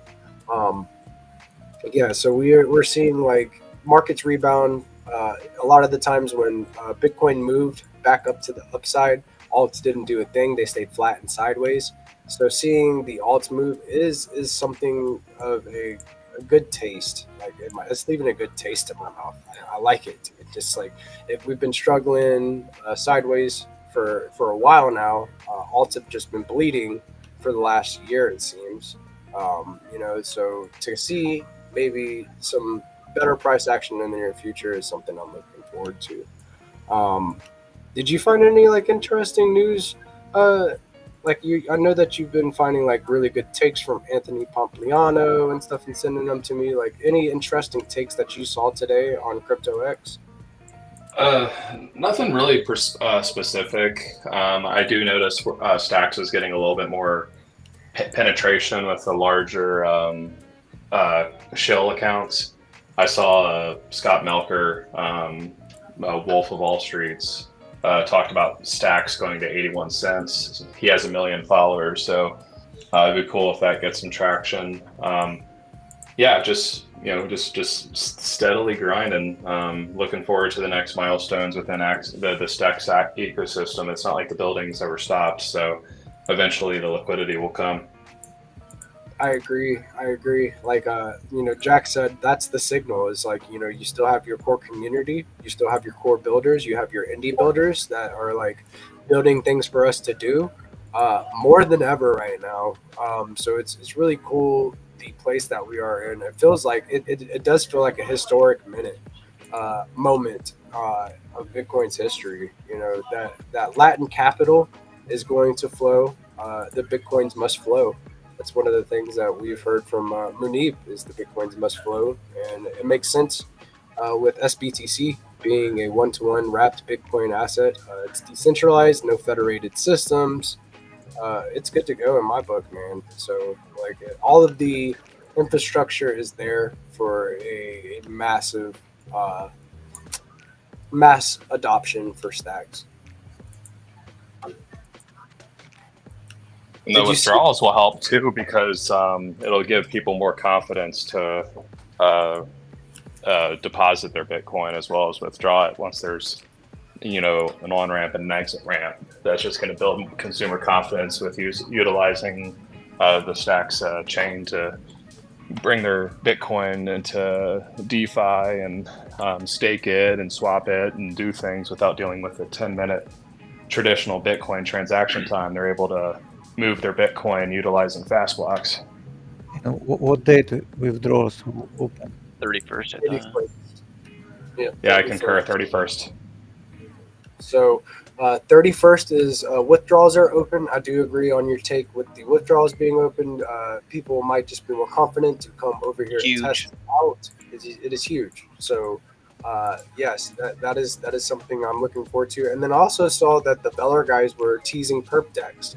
Are we gonna get perp decks and SBTC withdrawal and cap lift on in the same week? It's looking like it.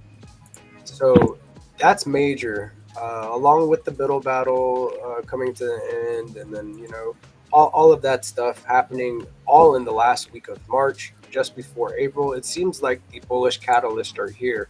I did see a piece of news that the stablecoin market cap is at like near all-time highs, or if not at all-time highs, and it said Bitcoin bulls are just waiting on the catalyst, whether that be rate cuts or whatever it is. So I would only imagine that it's the same for Stacks bulls, waiting on these different catalysts. So we did see some rebounding off the bottom. We're up like 9% on the week. It's feeling good. It's feeling good.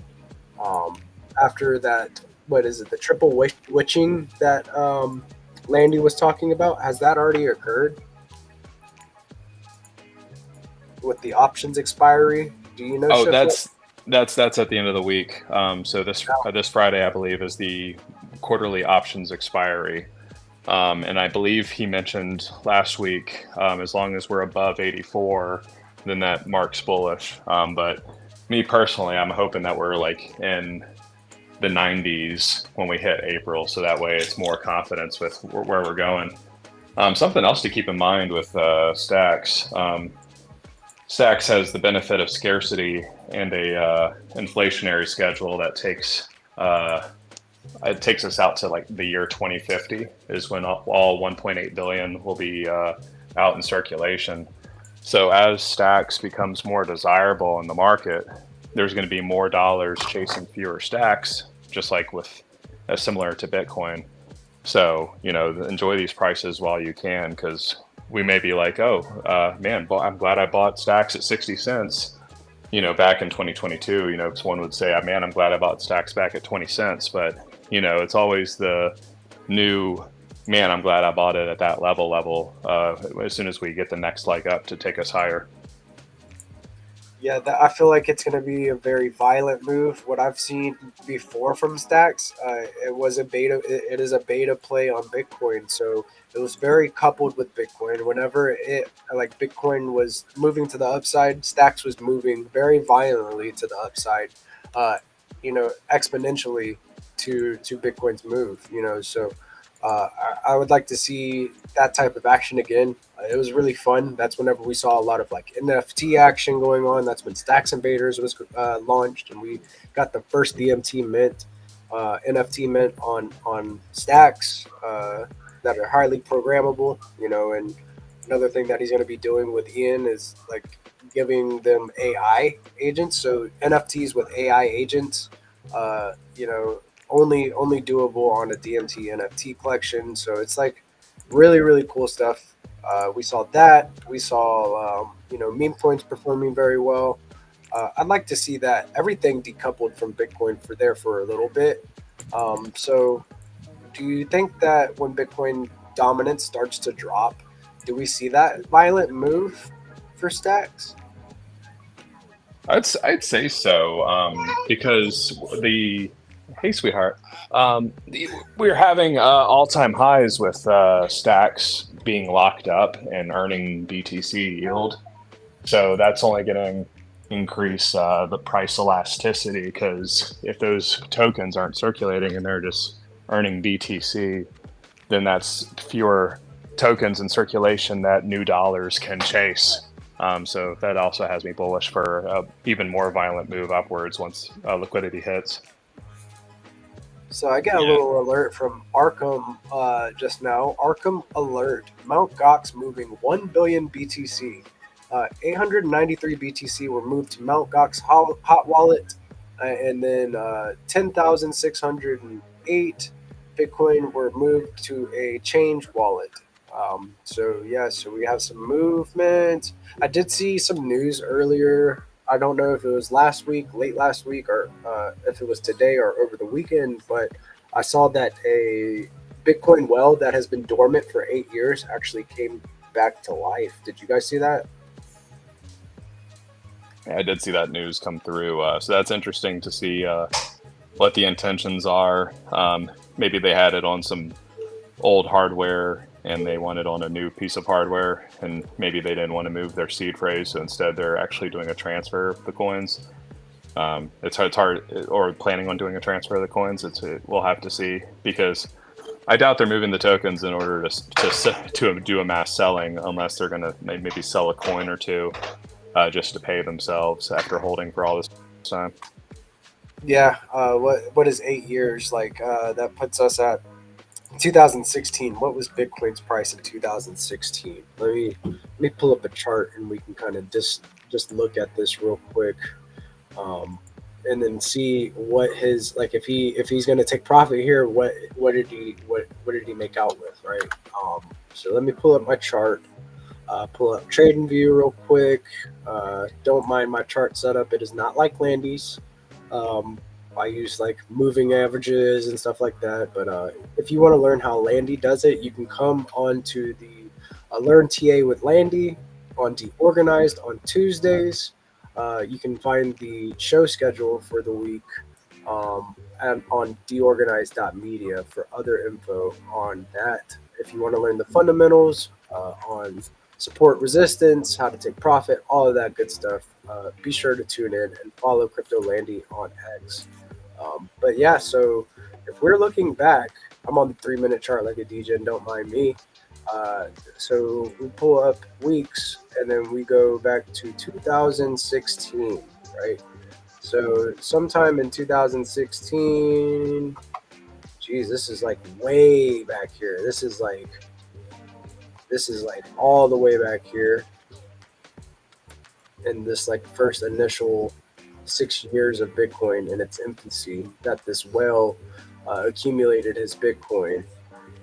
So let's see, 2016 puts us about, I mean, like as bottom as it gets, you know. So it's around like $300 to $250 in Bitcoin. It's wild. So if we go from $250 all the way to the top to where we're at, let's see what that looks like. So let me drop a line here. 2016, I'll drop a vertical line. Not that. I always do that. Instead of like Alt, I press Control. So we'll do a vertical line here. What's going on? There we go. Vertical line here. And then we'll drop a horizontal line for the price. Here we go. Got to click again off of that. So from right here to right there. And then we make this chart go like this, and like this, and like this, to where Bitcoin is at today, and drop another vertical line here. And we press Shift on this line and click from here to here. This is this guy's gains if he decides to take profit. 56,000% from 2016 is crazy.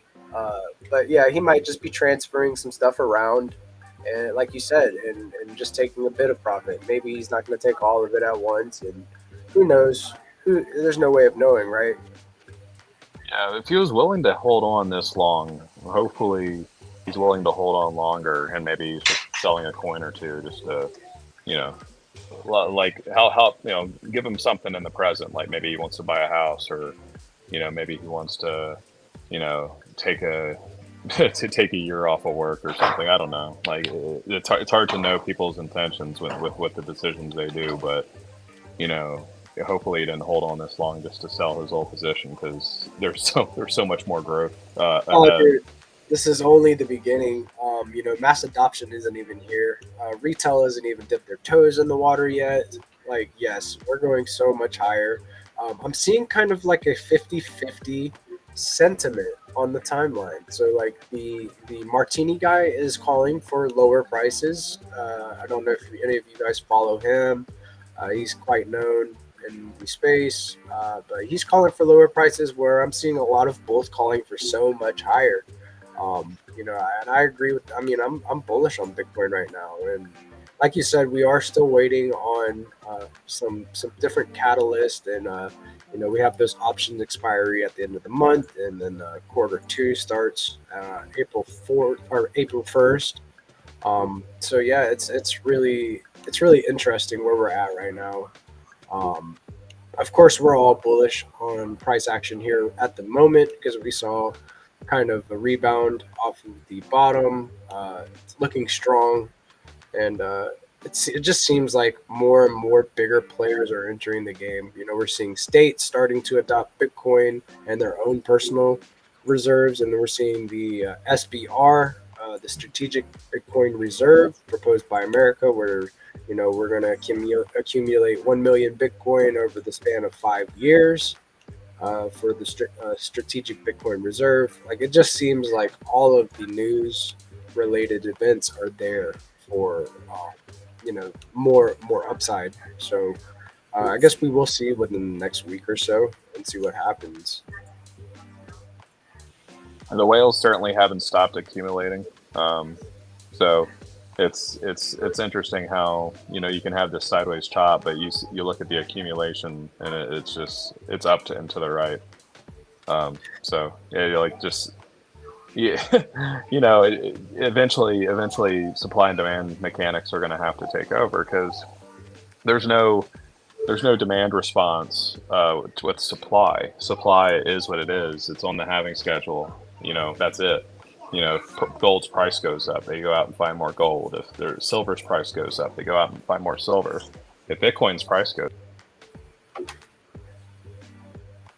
You may have dropped down there and cut out for a minute. I did want to pull up this chart that I covered in the news. I do think that it is related to what we're talking about. Just kind of looking into the Bitcoin market cap at the moment is nuts compared to other assets like gold. Look at this chart, guys. Like, this is where we're at as far as mass adoption goes. We're seeing this square right here, 1.7 trillion. Look at gold. It's over a 10x.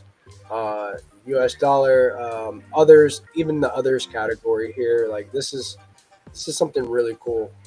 Percent of the global money supply, hard money, right here, dude. Right here. So we've got 1.7 trillion dollars in Bitcoin, and it is in relative size versus like market cap. You can see where 10 Bitcoin market caps can fit into the gold market cap here. So just very, very cool to be here this early building with all of you guys. Stacks unlocks the Bitcoin economy. That's one of the things that it does is it unlocks trillions of dollars of latent capital and puts it to work earning yield in different activities like perp decks. We've got like prediction markets on Bitcoin being built out by Rosar right now, and different things. Like speculative assets that are more speculative, like ordinals and runes. There's plenty to do, and you can trade runes on Bitflow right now on Stacks. So that's one of the things that I think is pretty cool. Is that also Rafa had a really cool idea about his take on the bonding curve that he did. Crypto dude, you were there that night whenever he did his demo, launching runes, DAOs on layer 2 stacks, and then you have an initial buy-in option for the you buy a seat, and that gives you a token allocation. And if the pre-sale it doesn't fit, you don't fill 20 seats, there's not that much interest into the runes DAO. You can get kind of a refund back on a portion of what you put forward. And of course, you'll be using like Bitcoin, SBTC to buy these seats. And then, those tokens are also on a vesting period to where whenever it graduates the bonding curve, you only get a portion of your tokens, and then that kind of prevents dumping as soon as it graduates. So it helps with healthy distribution, and making something very successful. People being able to get their tokens over time versus just getting all of their tokens at once could lead to a very healthy project. What'd you think of Rafa's project? Pretty cool, right? Yeah, it was interesting, the tokenomics behind their approach there that they're building out for kind of ensuring, I guess, more resistance to rugs, because you know how lots of some of these operations like to do fly by night things and rug you. So obviously you can't trust everything. You got to do a little bit of research and do before you put your eggs in a basket. But if they have this the seats approach and the vesting schedule approach implemented, then that'll do a lot to mitigate that risk. Yeah, I think that like what Rafa is doing is very interesting. His take on what a bonding curve should look like for a runes DAO, and then like think about it. You have skin in the game on these tokens. You buy into it. You can kind of like decide what happens with that token. You submit a proposal, and then the people that also have skin in the game then vote on said proposal. Um, Very cool stuff. I like what Rafa is doing over at Fact.fun. So big shout out Factory.fun. Factory Factory.fun.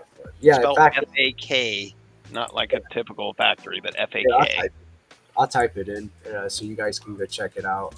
Just want to make sure that our audience can go check it out as well. So, go follow. Yeah, factory.fun. There you go, guys. That is the Twitter handle there in the comments, and I'll drop a couple more here. So like follow Crypto Dude. Good night, Ace, dude. Thank you for coming through, brother. I appreciate your support, and like, thank you for always coming through and showing up and showing out for our community, bro. I appreciate you more than you know, brother. Much love, man. Hope you have a blessed Thanks, night. GP. Thanks, everybody. Have a great night. Oh yeah, we'll Later. catch you later, Ace. Yeah, dude. Another base Chad in the community, man. Ace is always showing up and supporting all of us in every way that he can. I know that he's an avid NFT collector as well. He has Stacks Invaders. He's got Leo Cats. He's got Giga Pepe V2. I'm sure he's got some Deruptars. That's the thing.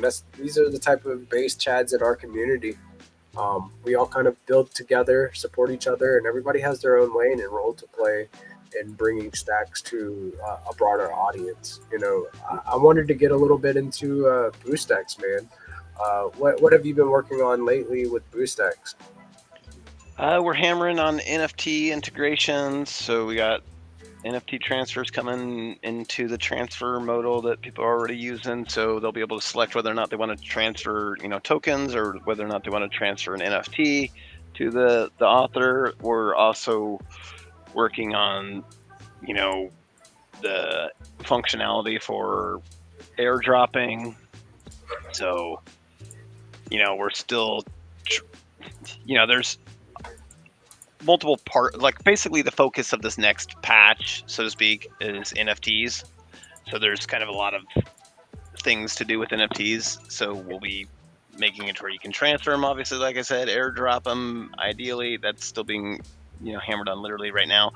And then assuming me and you have the art in place, we will also be looking to try to get the profile avatar accents, basically, NFT collection. We haven't really pinned down a specific time on that. That might be phased into a different patch, but ideally I want to kind of promote NFTs like a multi-pronged kind of thing here. So we'll have basically our initial transfers and our airdrops, and then our our collaborative collection, and then also kind of like featured collections as well, kind of like what we're doing with the featured dApps. We want to do a featured collections thing so we can point people to collections that we think that are curated, that we dig, Yeah, I like it, dude. And the thing that is special about BoostX is like you're hiding the wires, so to speak, and putting the blockchain right in front of the users where the users are on X. If you have a BNS name in your X handle, you can interact with BoostX. It is one of those things that really just like kind of, and you're building in the open. You're getting community feedback for what they want to see the most.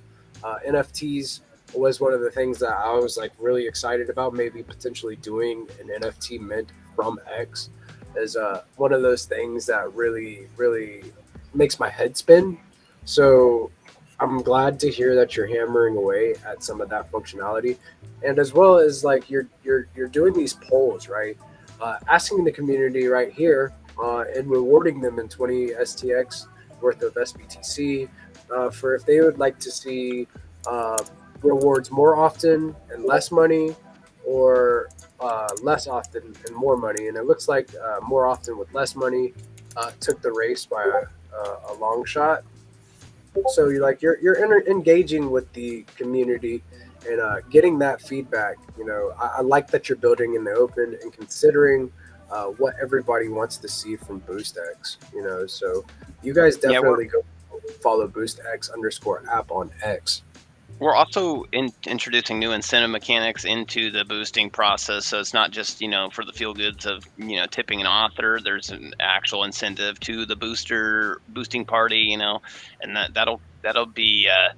We're basically waiting on the audits for our crypto cash, and crypto cash is basically a mineable and stackable SIP10 token on Stacks, and so as users boost, they'll also be participating in mining. So soon we'll be basically mining crypto on X and stacking crypto on X and earning STX from that stacked crypto cash. So basically there'll be more of an incentive for boosting, like a selfish incentive, so to speak, rather than just a feel good incentive. And that I think has huge implications because it should compound the actual use sum, because right now there's more of an incentive to be a receiver rather than a sender, and we want users to obviously support each other, and this will help put a little fire under their feet to do it. I like it. I like that you're finding different flywheels to like incentivize people, boosting other people's posts. That is a whole different thing. And I know you talked a little bit about integrating Derupt into this platform as well. The thing that really speaks to me about BoostX is that last year around like the end of December, around Christmas, a lot of bot accounts copying my name were made, and then I ended up getting suspended on X. So having my .btc name, my X handle, kind of, and having looks like Rosar's back in the house after his browser probably crashed, but having that .bs in my .btc name in my handle, I can get a kind of like a badge next to my name signifying that that's my account. Yeah. So if people were following me, they could that's one of the refollow me. That's basically an additional layer of verification that's dependent on BNS registered names, so that way we can cross-reference the zone file of the name in question to see what the corresponding X profile address is or profile name is, and then present the badge on the corresponding X profile page when those kind of match, so to speak. And that's not a feature yet done, but it's most definitely on the to-do list. It shouldn't be that difficult to tackle once we get to that task, but That'll most definitely be great for, like you're saying, impersonation, being able to spot impersonators versus a legit account. And then also, we were talking about integrating some of the derupt features like exhibits, get a little bit of censorship resistant content in there. Yeah, that's going to be, I want that to be kind of closer to done before I go into too much detail on that. But we already built it on derupt. Basically, it's just off-chain storage, leveraging stacks addresses, for the authentication for verifying permission, right? And then users can kind of have it encrypted as a unpublished article, so to speak, or an unpublished content, and then they can decrypt it and publish it, and then that can be rendered and presented on their profile pages. Yeah, I like that. It's censorship resistant, and it also can store your content. As a content creator, that is very valuable to me. If I have a hot take, or if I call somebody out that is being a bad actor in this space, and then they bought my whole X account, I don't have to worry about like I can have my exhibits with derupt. As well as like if I spin up a new account and I use my .btc name, then I can have that verification badge just by having like BoostX downloaded to my browser. People have some type of way of knowing that that's the real me, so I like that you're protecting content creators, also trying to find a way to connect all of the different apps and protocols that we have in the Bitcoin ecosystem via stacks. I love it, dude. I love it. And then we were talking about NFTs, like where maybe potentially we have, say you have your regular PFP for your X account, and then having some type of flair around it. You buy this NFT mint directly from X, and then you have like say a portal around your an animated portal around your profile picture on X. I think that's something really cool. I thought that idea is like one of those things that really like it spoke to me as a creator. Yeah, give a little eye candy basically for profile avatars in the form of NFTs that are mintable via BoostX. And on that note, when we do that, we're gonna try to synchronize it with a whitelisting process for creating some reserves. Obviously, it'll be a small collection. It won't be a huge collection, but we'll basically want to encourage some boosts to get yourself on the whitelist. So users will, essentially want to boost during a certain block period to get on the whitelist. Well, more details will come on this when it gets closer to that time, but basically that's what we're going to do. We're going to use a boosting to form a whitelist for some reserves, and then once time goes live, people will be able to mint them either via their reserve slot, or obviously if they're quick enough on the other ones. Right on, dude. Like I really like it. It's one of those things as an artist, like my mind goes so many different places, on whenever we say, hey, we're going to make something for X, like X PFPs. It's not even like your personal PFP on the Stacks blockchain. You're getting X involved, so it's like it's such an eye catcher when you see something like that. Would the people that don't have BoostX be able to see that? No, it's going to be dependent on BoostX being installed for you to be able to see the the profile augment. So it's more of a flex for people that are already integrated into the Stacks ecosystem. Yeah, exactly. It will help you stand out to the people that are already in this ecosystem more than anything. But I think there's I've tried to think about different options for that, and it's really difficult because I don't have any type of authority control over X.com. Yeah, that's true. Yeah, you don't have control over the API. You can't access, and I heard it's quite expensive to access their API as well. Well, even if I had access to the API, it wouldn't be enough access to their systems to be able to introduce that type of thing to everybody not using BoostX, right? BoostX is basically allowing us to put essentially a layer of software on X, basically, that we can, do fun things with in terms of the Stacks ecosystem, like introducing smart contract functionality and stuff. So, Yeah, I just wanted to chime in real quick and wish you a very, very happy night. Have a great night, Doc. Thank you for coming through, brother. Yeah, anytime, man, anytime. You guys have a good night as well. Good night. All right, I think I'm ready to get started. Okay, cool. Okay, did you want to do a little screen share and then we can get right into it? Yeah, let's do it. Do you mind talking with talk with Crypto Dude for just a moment? Share your screen real quick. I'm gonna go run and grab a water and then we can get right into it. I should have grabbed one before I got started, but I'm a human. Gotta drink that water, baby. Yeah. So I'll share your screen. If I'm away and it crashes your browser, I will be right back to let you back on. Be right back, guys. All right. Okay, I'm just gonna walk through a bit of the docs real fast so you can follow along lightly, just like mentally. Okay, so we're using this thing called the Blaze. You should zoom in some. Oh yeah, right. Yeah, nice and big. How's that? Better. Okay. Maybe do a little more. All right. So yeah, we're gonna use this thing.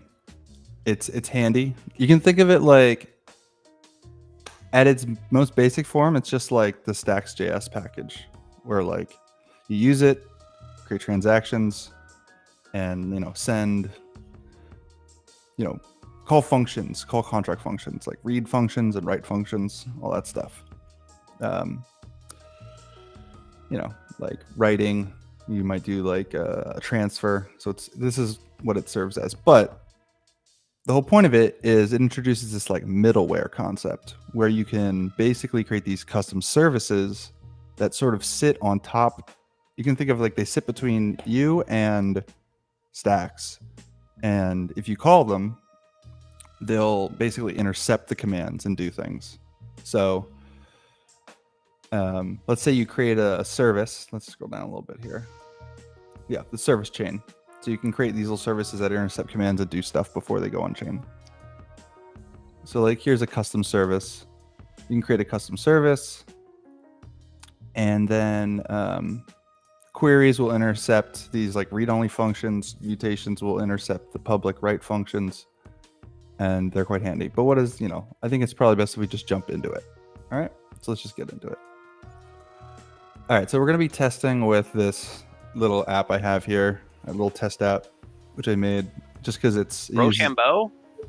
Yeah, Rochambeau, rock, paper, scissors. Yeah, we're going to do some rock, paper, scissors. It's simple enough. I like the idea. I think go on. Yeah, no, I was just saying, like, yeah, dude, this is gonna be fun. You're bringing Rochambeau to the blockchain. You spun that up pretty quick. I like that you have your swarm kind of like honed in. You have your process fine-tuned, and you're able to like code this like while we were talking, just kind of conversating. This type of action only happens on DeOrganized Media, so you guys definitely pay attention to that banner down there. Follow us at DeOrganized BTC on X to stay in the know and see some building go down live. Rosar, so did you want to get a bit more into it? I know I just told you this, Rosar, but now zoom on this page, bro. Oh yeah. Take a zoom in, like a couple more, like maybe 2 more, 3 more. No, that's good right there. I mean, this should be fine. Here, you could do this too. All right, I'll also have to do it here, I'm sure. Okay. So you can kind of get into the code, and then what are we looking at? Can you explain? So yes, so I spun up this basic game UI with Claude just to get something started. So I'm not typing everything as we go. Well, a lot of this stuff's boilerplate. For people that don't know, what is Claude? Claude's a LLM. It's like ChatGPT, but better for coding, in my opinion. Gotcha. All right. So we have this basic service. There's some type errors, but you can see like we have this game logic in here, like move. You can define different moves, game result. It's a game state. This is the game state interface. So this is like what you store in a database or you'd store in a smart contract. Service, this is the config, I guess. Time limit for the game. All right, then this is that custom service. Remember, so we're creating these custom services that like sit between us and the blockchain. So here's a custom service. We're creating a rock, paper, scissors game service. All right, and it has a couple functions: determine winner, clean up expired games. Okay, here, I guess these are helper functions, but this is the create the service. Yeah, I guess this, yeah. All right, so we have the name, which is just a random name, you can give it whatever. But this is where we get into like, this implements, let's see, game service. Yeah, this implements that service interface that we have to, that everything interface, implements in this SDK. So we have to have a query function, and this intercepts read-only function calls. We have a mutate function. This intercepts public contract calls. That's it. That's all you need. Everything else is, I guess the name is mandatory, but it doesn't really matter. It's just a good little name. So let's start by looking at the front-end code because it's a little more visual and easier to understand. All right, so a lot of this is just setting up like real-time updates and all that stuff. Let's get into the wiring up of the commands because this is like really the magic of it, I think. All right, so create new game is a command. So let's look at this visually, what it's doing. All right, so it's creating this intent. So it's using, this is what it's calling the contract, but it, it might be something like this in the real world, like some contract.rps.game or something, contract. And then we'd have something like create dash game would be like the function call. All right, it takes two args. These are clarity values. So what we want to do is actually go, this actually needs to be an array. So let's do CL. Do I have this library imported?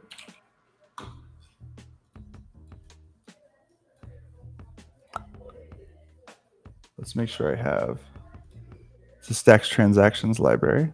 So I need that. Let's get that involved.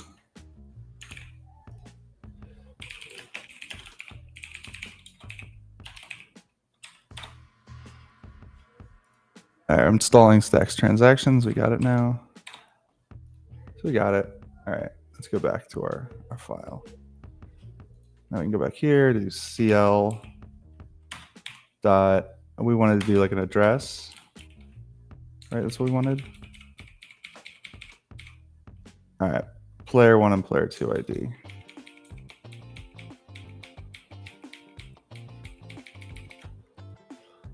Let's see, what is player 1 and player 2 ID?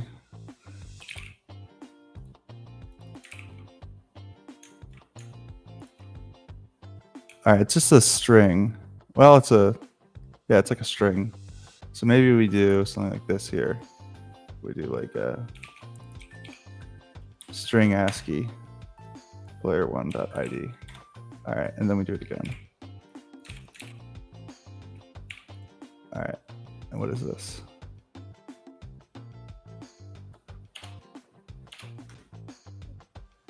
It needs a options. Okay. Yeah, this might be something like the signing, like your private key or something. If it's not configured, we'll just kind of override that mood on. Everyone still with me here? Sorry, it's just a... Okay, so we got that. I'm sorry, I was muted for just a moment. But yeah, I'm still here with you watching you do magic. Yeah, no, sometimes I swear if I disconnect it, but I hear the music still. So, okay, so now it's saying if status is pending, might do something else. Args, this still needs to be an array. So this now wants the game ID. This is probably a string too. This will do.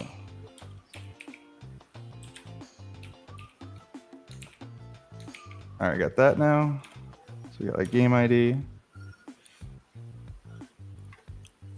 Okay, so we got a front end for this. So the front end is like what the users see whenever they're interacting with the D app. Is like any app, just it's what the users interact with. Yeah. So if anyone's ever made like written work with GraphQL, this is sort of a similar pattern where it's like GraphQL has a server client configuration, whereas like this code is sort of the server side code over here, the service stuff. This runs on a back end, and you can think of these as kind of like resolvers. So they're taking these commands and then doing things in the game. Okay, so now we got this. We got this intent. We can do 0. Let's just log this stuff out first, so we see what we're looking at here. What does logging out mean? Excuse me. Print statements, like looking at it in the logs. Excuse me. Spicy chili. I got a bean in the back of my throat right quick. All right. Okay, so we got that. Let's just comment out the rest of this stuff.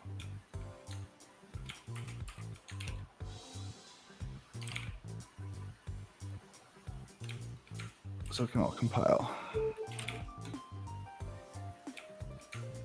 Looks like we got Xenotron jumping back in. Xenotron, here. what's up, man? Why you are still here? I don't know, man. Why are we still here? Because we never stop, can't stop, won't stop, never. How dare you? How dare you code and do a demo live and then like spend your time where you want to? What's up, man? I want to do some find to earn on the night segment. I know I heard that. One day we'll do. Yeah. We'll manage with like this love. We'll sort it out.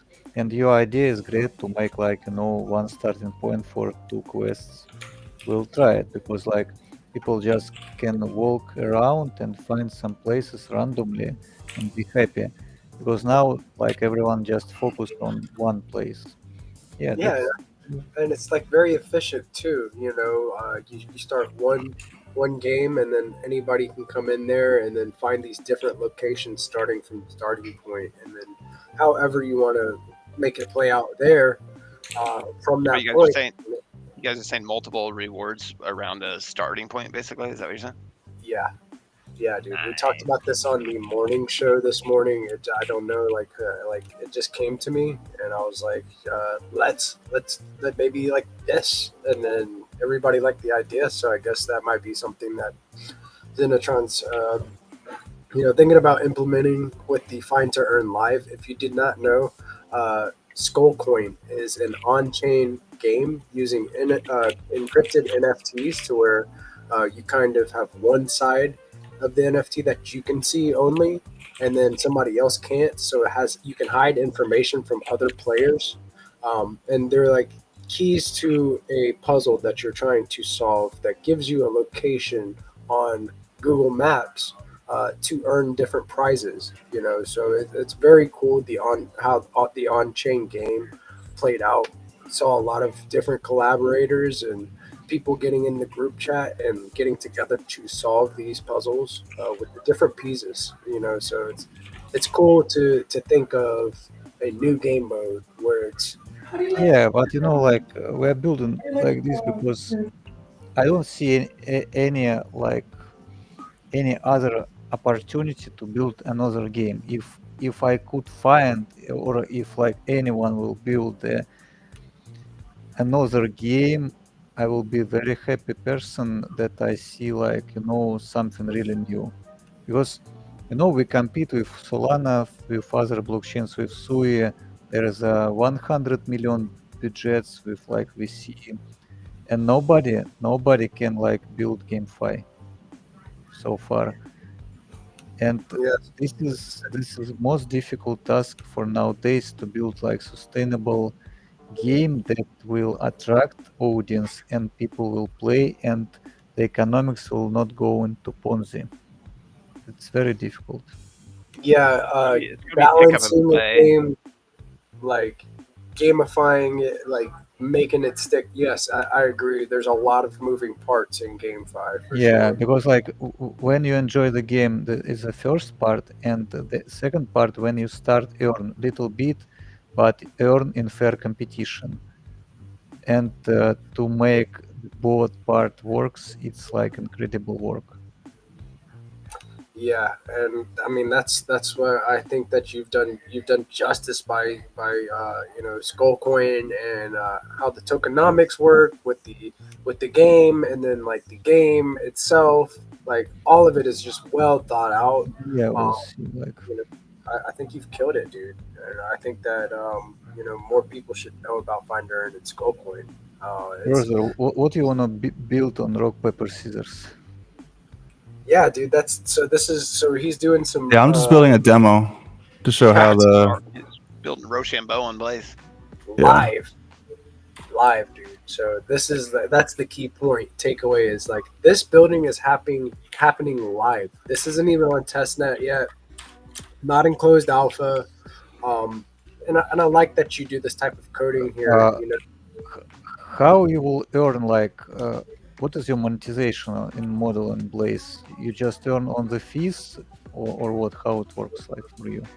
I mean, there are ways to monetize it. I think it opens up a lot of new like economic models. I mean, at the end of the day, there is another like mempool like thing. People gotta pay for transactions, and there's always a priority associated with that, so that could be a thing. But I'm trying not to worry too much about Yeah, just monetization. remember how like Ronin blockchain works when they develop Axie Infinity. They just profit millions of dollars for the fees when people just transfer Ethereum to Ronin. It's I wasn't okay. around for Axie Infinity, but I heard like it was like a very big thing, and then it just kind of like sizzled out because they stopped building on it. Like, what happened to Axie Infinity? Well, Axie Infinity was based on pyramid scheme. You have to invite new players to make economical growth. It's just classic like pyramid scheme. And when the new players stop to come, just it Holders falls. are left. Yeah. That's how it works, because like when new players comes, they buy in tokens, they buy new Axis NFTs, and they put in the economic like effort to play the game. But it was biggest catalyst in 2020. Yeah, like And Web3. and two years after it was a Stepan. So that was biggest narratives in crypto. Stepping Because GMT. the reason, because like these games give opportunity to invite people from Web2. Just simple people, your friend, your neighbor, just want to he's asking how to buy Solana. I need to buy these sneakers from Stepan. I need to upgrade these sneakers. How to buy Solana? I walking around in Thailand around the lake, and the whole family is playing and buying NFT sneakers to just using GPS to walk and earn some GST tokens. So, speaking of like GPS, is that where you drew a little bit of inspiration from with the idea surrounding Skullcoin, how they utilized Steppen in the shoes and stuff, and GPS and all of that technology? Did you draw some inspiration? from there? Yeah. Like, Well, made you curious? first of all, I understand what the problem of this game, since I'm playing the games all my life. I understand that the problem was with like non-zero sum games. Everyone just earning. That's how develop. That's how was developed play to earn. What does mean play to earn? You playing and earning some like tokens value, but you cannot earn from thin air. Like economics and capitalism doesn't work like this. You have to put some value into the system. And X Infinity shows everyone like if you buy an Axis, you buy it again and again, and like the token price grows, like the capitalization grows, but it should be competition. To make sustainable economy, you should compete with others. You should put like some money, and you could lose, you could win, but the game will stable. Yeah, it didn't have any type of like it didn't swing to one way or the other. Yeah. Like, Uh, yeah, so the next development was move to earn from Stepan, and the problem is very simple. You earn in tokens, but just walking and running using GPS. There was energy, there was upgrade of NFT sneakers, merging, like, but the problem arises when you understand that everyone just earning, everyone, just farm of Just people, legion. Yeah, just Yeah. legion of people going outside and earning some tokens. So supply goes to infinite, and it means like, but why price goes up? Because like you need these tokens to upgrades. You upgrading your sneaker today to earn tomorrow more money, but this tomorrow never comes for some people, right, and yeah, it just you they pay just more. upgrading and upgrading again and again. So it's a reinvestment model, and yeah, they lost everything they put into because some people just starting selling a big amount of tokens, but it was the biggest hype. I mean, Yeah, I had a lot of hype. You know, I mean, I heard about this. Like, I've seen the chart on like GMT, Step In, you know, Axie Infinity. They all have huge candles. You know, but they also yeah, have something in common and is that they're all it's interesting because it was a like an organic growth. It was a real people. It's not like the pumping scheme. yeah, yeah, yeah. It's different than just like a pump and dump scheme because it had real users actually interacting, creating transaction fees, but it just didn't have the right Yeah, mechanisms in place to be long and term. here is where the idea born. You have to build the competition, but the problem with building like this, there is some game you have to build a fair game. It means like nobody should cheat this game, like nobody should hack this game, and AI can solve this game. So you have to done so many tasks to reach this target. Yeah, it's like invent a bicycle. Okay, I think we have so we now have creating games working. We have making moves. We're getting there. We just did the client side. Now we're doing the server side implementation. So let's Okay, minimize so the these. server Create side game. is where your information on the game is stored. Like, what is server side?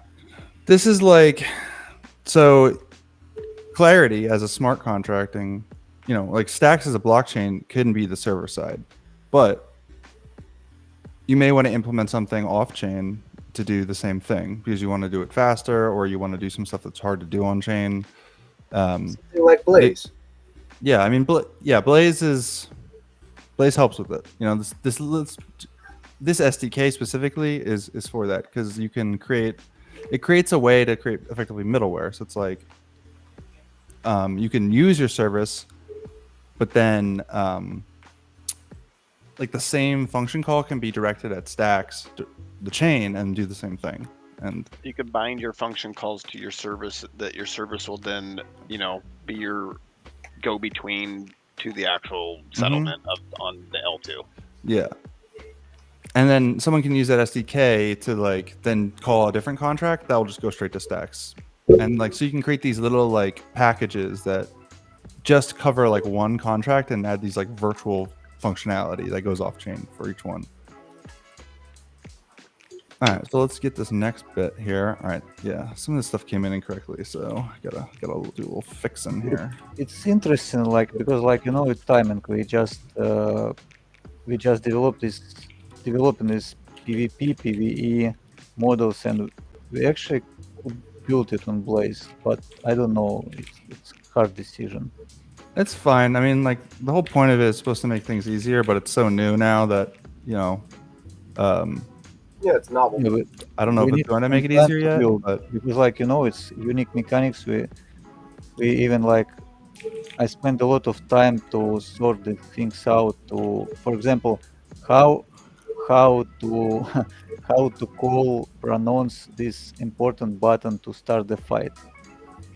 It could be like fight, but I'm asking like ChatGPT, OpenAI. It's like it should be clash, and I'm asking Grok. It says like it should be strike. And these small things is very important in game design because it's neuroscience, and I'm stand on the strike. It's new fight mechanics, and it will be strike. So how to word it is very important. And you said like neuroscience, like how the user perceives it, kinda. Is that what you're getting at? Yeah, you will see. It's a secret. Oh, it's a secret. I like what secrets, dude. Always bringing the alpha. You heard it here live.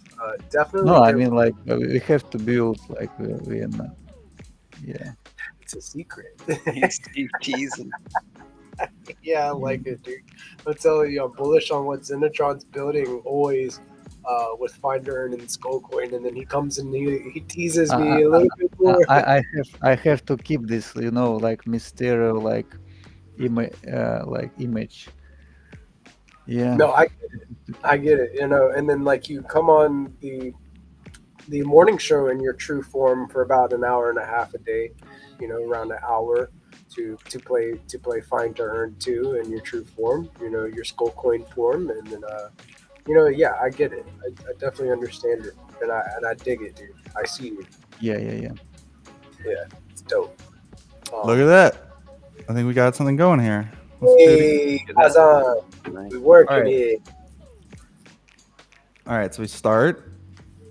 We could do rock, and then we switch to player 2 because I'm just playing by myself here. Then we do He paper. does that a lot. Yeah, so, Joking, bro. dude, I'm always just playing with myself over here on my computer. All right, like it. so you can see the little log of activities. Games pending, games created. This what is one? This one. Someone plays rock, other person plays scissors, and then it marks player 2 is winning. You could play again, maybe. It's probably one more thing. I mean, there's a lot of unimplemented stuff. So let's see what else it's trying to do. Game updated. Get the audience involved. So you've got it to at least be able to track both player state input or both players input and then calculate the winner. Yeah, and so the cool thing is like when, I'll address this in a second. But what you have at this point is you have this service that basically overrides the chain, and what you can do is like you could just have it be like in browser, and people could just play it in browser and like it not be on chain. It's like a test net effectively. But while they're doing that, you can put something in your back end to like bundle like every 200 moves and like write them on chain, and that's like transparent to people. Or you could do it however you want, really. Like you can implement your batching basically for how your service should interface with the chain you're saying. Yeah, and then if you look at like the way these are all structured, so like let's look at this intent. Like it's taking arguments in this form of like contract, function, args, clarity args. So once you build the game this way, then you can just deploy the contract with the same structure, and then people can just play it on chain directly. They can play it through your service, which is like off chain. It's it's just makes it easy to build things that work on chain, work off chain, abstracted away entirely. So yeah, it's new, but It's novel, and I know that people will be able to, like, whenever you like put the pieces in play to where they can come in and punch in and give you some feedback, and it'll get better. And that's what this is about. Is you're seeing this happen in real time on DeOrganized, and that's where the value prop is that you're getting to see something that you may or may not be interested in while kicking it with us, and we're talking about your code and what's going on. And I'm not a developer, I'm a conversation facilitator, but I know a little bit about what's going on, and some of the questions to ask while it's going on. So when will we be able to play this? Is this going to be something that is hosted on like OpPredict, or where are you going to host this? I can deploy this. It's probably just gonna be at its own site, like called like I don't know, like some Versal sort of domain. Yeah. What's a good name for this? Roast Expo. Roast Expo, Rock Paper Stacks, Roast Stacks. Rock paper stacks sounds nice. Yeah, rock paper stacks is good one. It rolls off the tongue well. Let's see. I think I'm almost done this actually. Yeah, so you having some deja vu right now? Like there's not that much left to do. You said you're almost done with it, or you think you've done this before? No, I think I'm almost done it. Hang on. I think we want 0. So just in from Cointelegraph, a new Messari reports warns that protocol-funded token buybacks may be harmful for long term, as they fail to prevent price drops and often conceal weak fundamentals. Excess capital used to buybacks can turn into unrealized losses, especially when tokens are later sold at a price. I think that if you have the right mechanisms in place, then and you actually have thought about the game theory behind it correctly, then I don't think this is necessarily true. And that's one of the things that I see with different projects. They've been doing like buybacks and burns. Some will fail, but the ones that actually do this in the right manner and actually have the right game theory involved, it could be beneficial. By the way, do you know Mark from Megapond, Mark McKinsey? Yeah. He's the founder of Megapond. Yeah. Everyone waiting for his project. Teaser, and this project will be very big since it's AI and very, very strong AI. It's making on-chain analysis of current news of crypto, and it could be very big thing. I believe in this month he will launch. But unfortunately it's on Solana. But yeah, it's the Roar thing, the Roar bot. Is that what it is? Yes, it's the thing that analyzes the whole news online, but it's AI, and it gives you very important information from X, from what's going on today, right now. Very interesting thing. Yeah. I wonder why he decided to he has Megapont here, right? He has a very regarded as the biggest, most successful NFT collection over here in Stacks, but why Solana, right? Especially now that we have Stacks. Well, no, it's for he went for liquidity, obvious, because we have lack of liquidity on Stacks right now.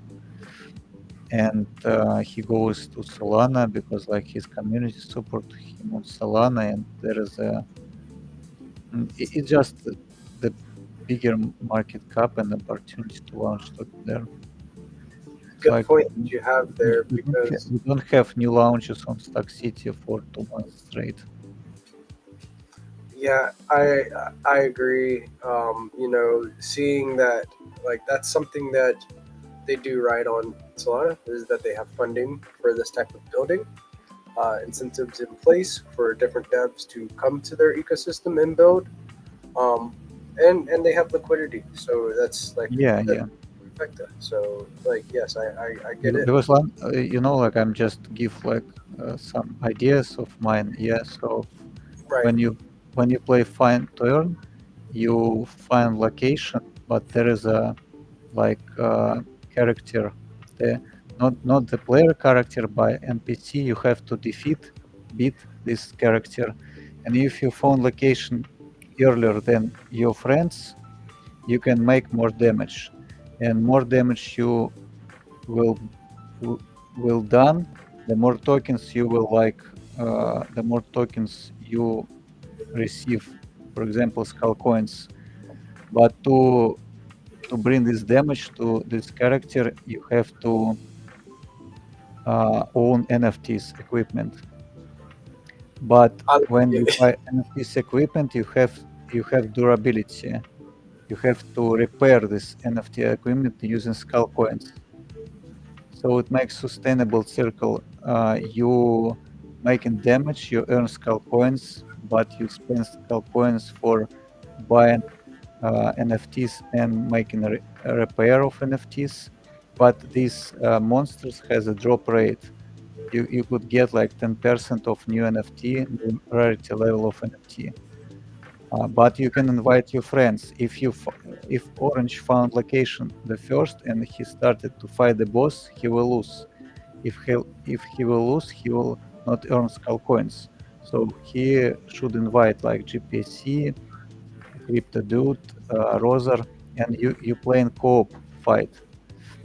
Oh, And that's it, dude. That's so yeah, cool. Well, that's our goal. it reminds me of like fighting the Hogger back in the day. Yeah. So find turn is just the first step. Yeah. So cool. Yeah, like I'm so excited about like the innovation that you're doing with Yeah, Find because to like Earn. everyone just started about PvPs and PvE, but our idea to bring like more fun, because like to engage, you feel like you're making these battles in real world, like it's something like that exists, and battles will be like, I cannot say like it will be turn based, but its strike mechanics is most important. Yeah, just give me some time, give me energy. Yeah, I'll pray for your energy, dude. Like, you know, I'm sending Thank you very caffeine much. vibes to your way, dude. And yeah, I know it. I know it. Like, I feel you. I feel you. I definitely understand. Like, especially waking up like in the morning time. Maybe when Roser try to 100 iteration of games and upgrade his Blaze protocol to the best version, we will make it together and we will come to build like our game on Blaze. We'll see. Yeah, that's probably all I'll demo for now, because it's just, you know, I could just do more and make it more Dude, I appreciate you. everything, but you get the idea. Yeah, no, the thing what Blades needs is it needs more examples and like, you know, just more example games built on it. So, and that's probably something done methodically and slowly, and to make sure it's like, you know, documented well and clear so people can follow the examples, because like it's made to be extremely flexible, you know, like you can create a service that just overrides one function of one contract call and just does something special for that one thing, you know, like maybe, you know how in Clarity it's hard to like do work with lists and like get like data, like something like pagination is hard in smart contracts, where it's easy, in Web 2. In smart contracts, you're either working with a list and, like you got a fixed list, but you have to deal with like indexing it and searching it and that sort of stuff, or you have a map and it's hard to know what's on the map because you can't just like iterate through it. You need to know the keys of everything. For something like that, you could introduce like a special off-chain function to like, index that information and then use that. So, yeah, there's a lot of different use cases. It's very flexible, and I think I think the next step is just building a couple example games and documenting them, and then people can sort of copy paste and then build their own stuff. So that's the next step. Yeah. There you go. You just kind of did your demonstration of a game that you could utilize on using Blaze, Rochambeau. Very simple, and you did it all within the span of like an hour, and utilizing these AI tools, referencing the SIP repository so that your AI knows how to code in Clarity. All of this is very doable, guys. So it's really cool to see like how you go about your process. I really like that you showed your machine, like your setup that one time, because it kind of put it into perspective, like how your process goes. It's like it's intimate, bro. So like, thank you for like sharing like your process with us and kind of walking us through it, man. And wow, agrees with us. Yeah, I mean, I built this SDK after we did the last demo for Opredict, because it occurred to me that like managing state was going to be something that's going to be very difficult to do, and like the whole point of this framework and protocol is to make it easy to build these off-chain things. And up until that point, I just had sort of the process, like how we can securely like hoist contract calling off chain with the signatures, but I didn't really have a framework for how to do it at scale, and make it easy. So this was the second part of that. So I think my next step is just update the Opredict code base to use something like this, and then that'll be a good first example of like, this is how you can move some on-chain operations off-chain to make things faster and more easy. And but also give people the ability, because a lot of people are requesting like, well, I want to use like a leather wallet, or I want to use the new wallet, or I don't want to use, the whole goal is to support people who don't even want to use the wallet at all.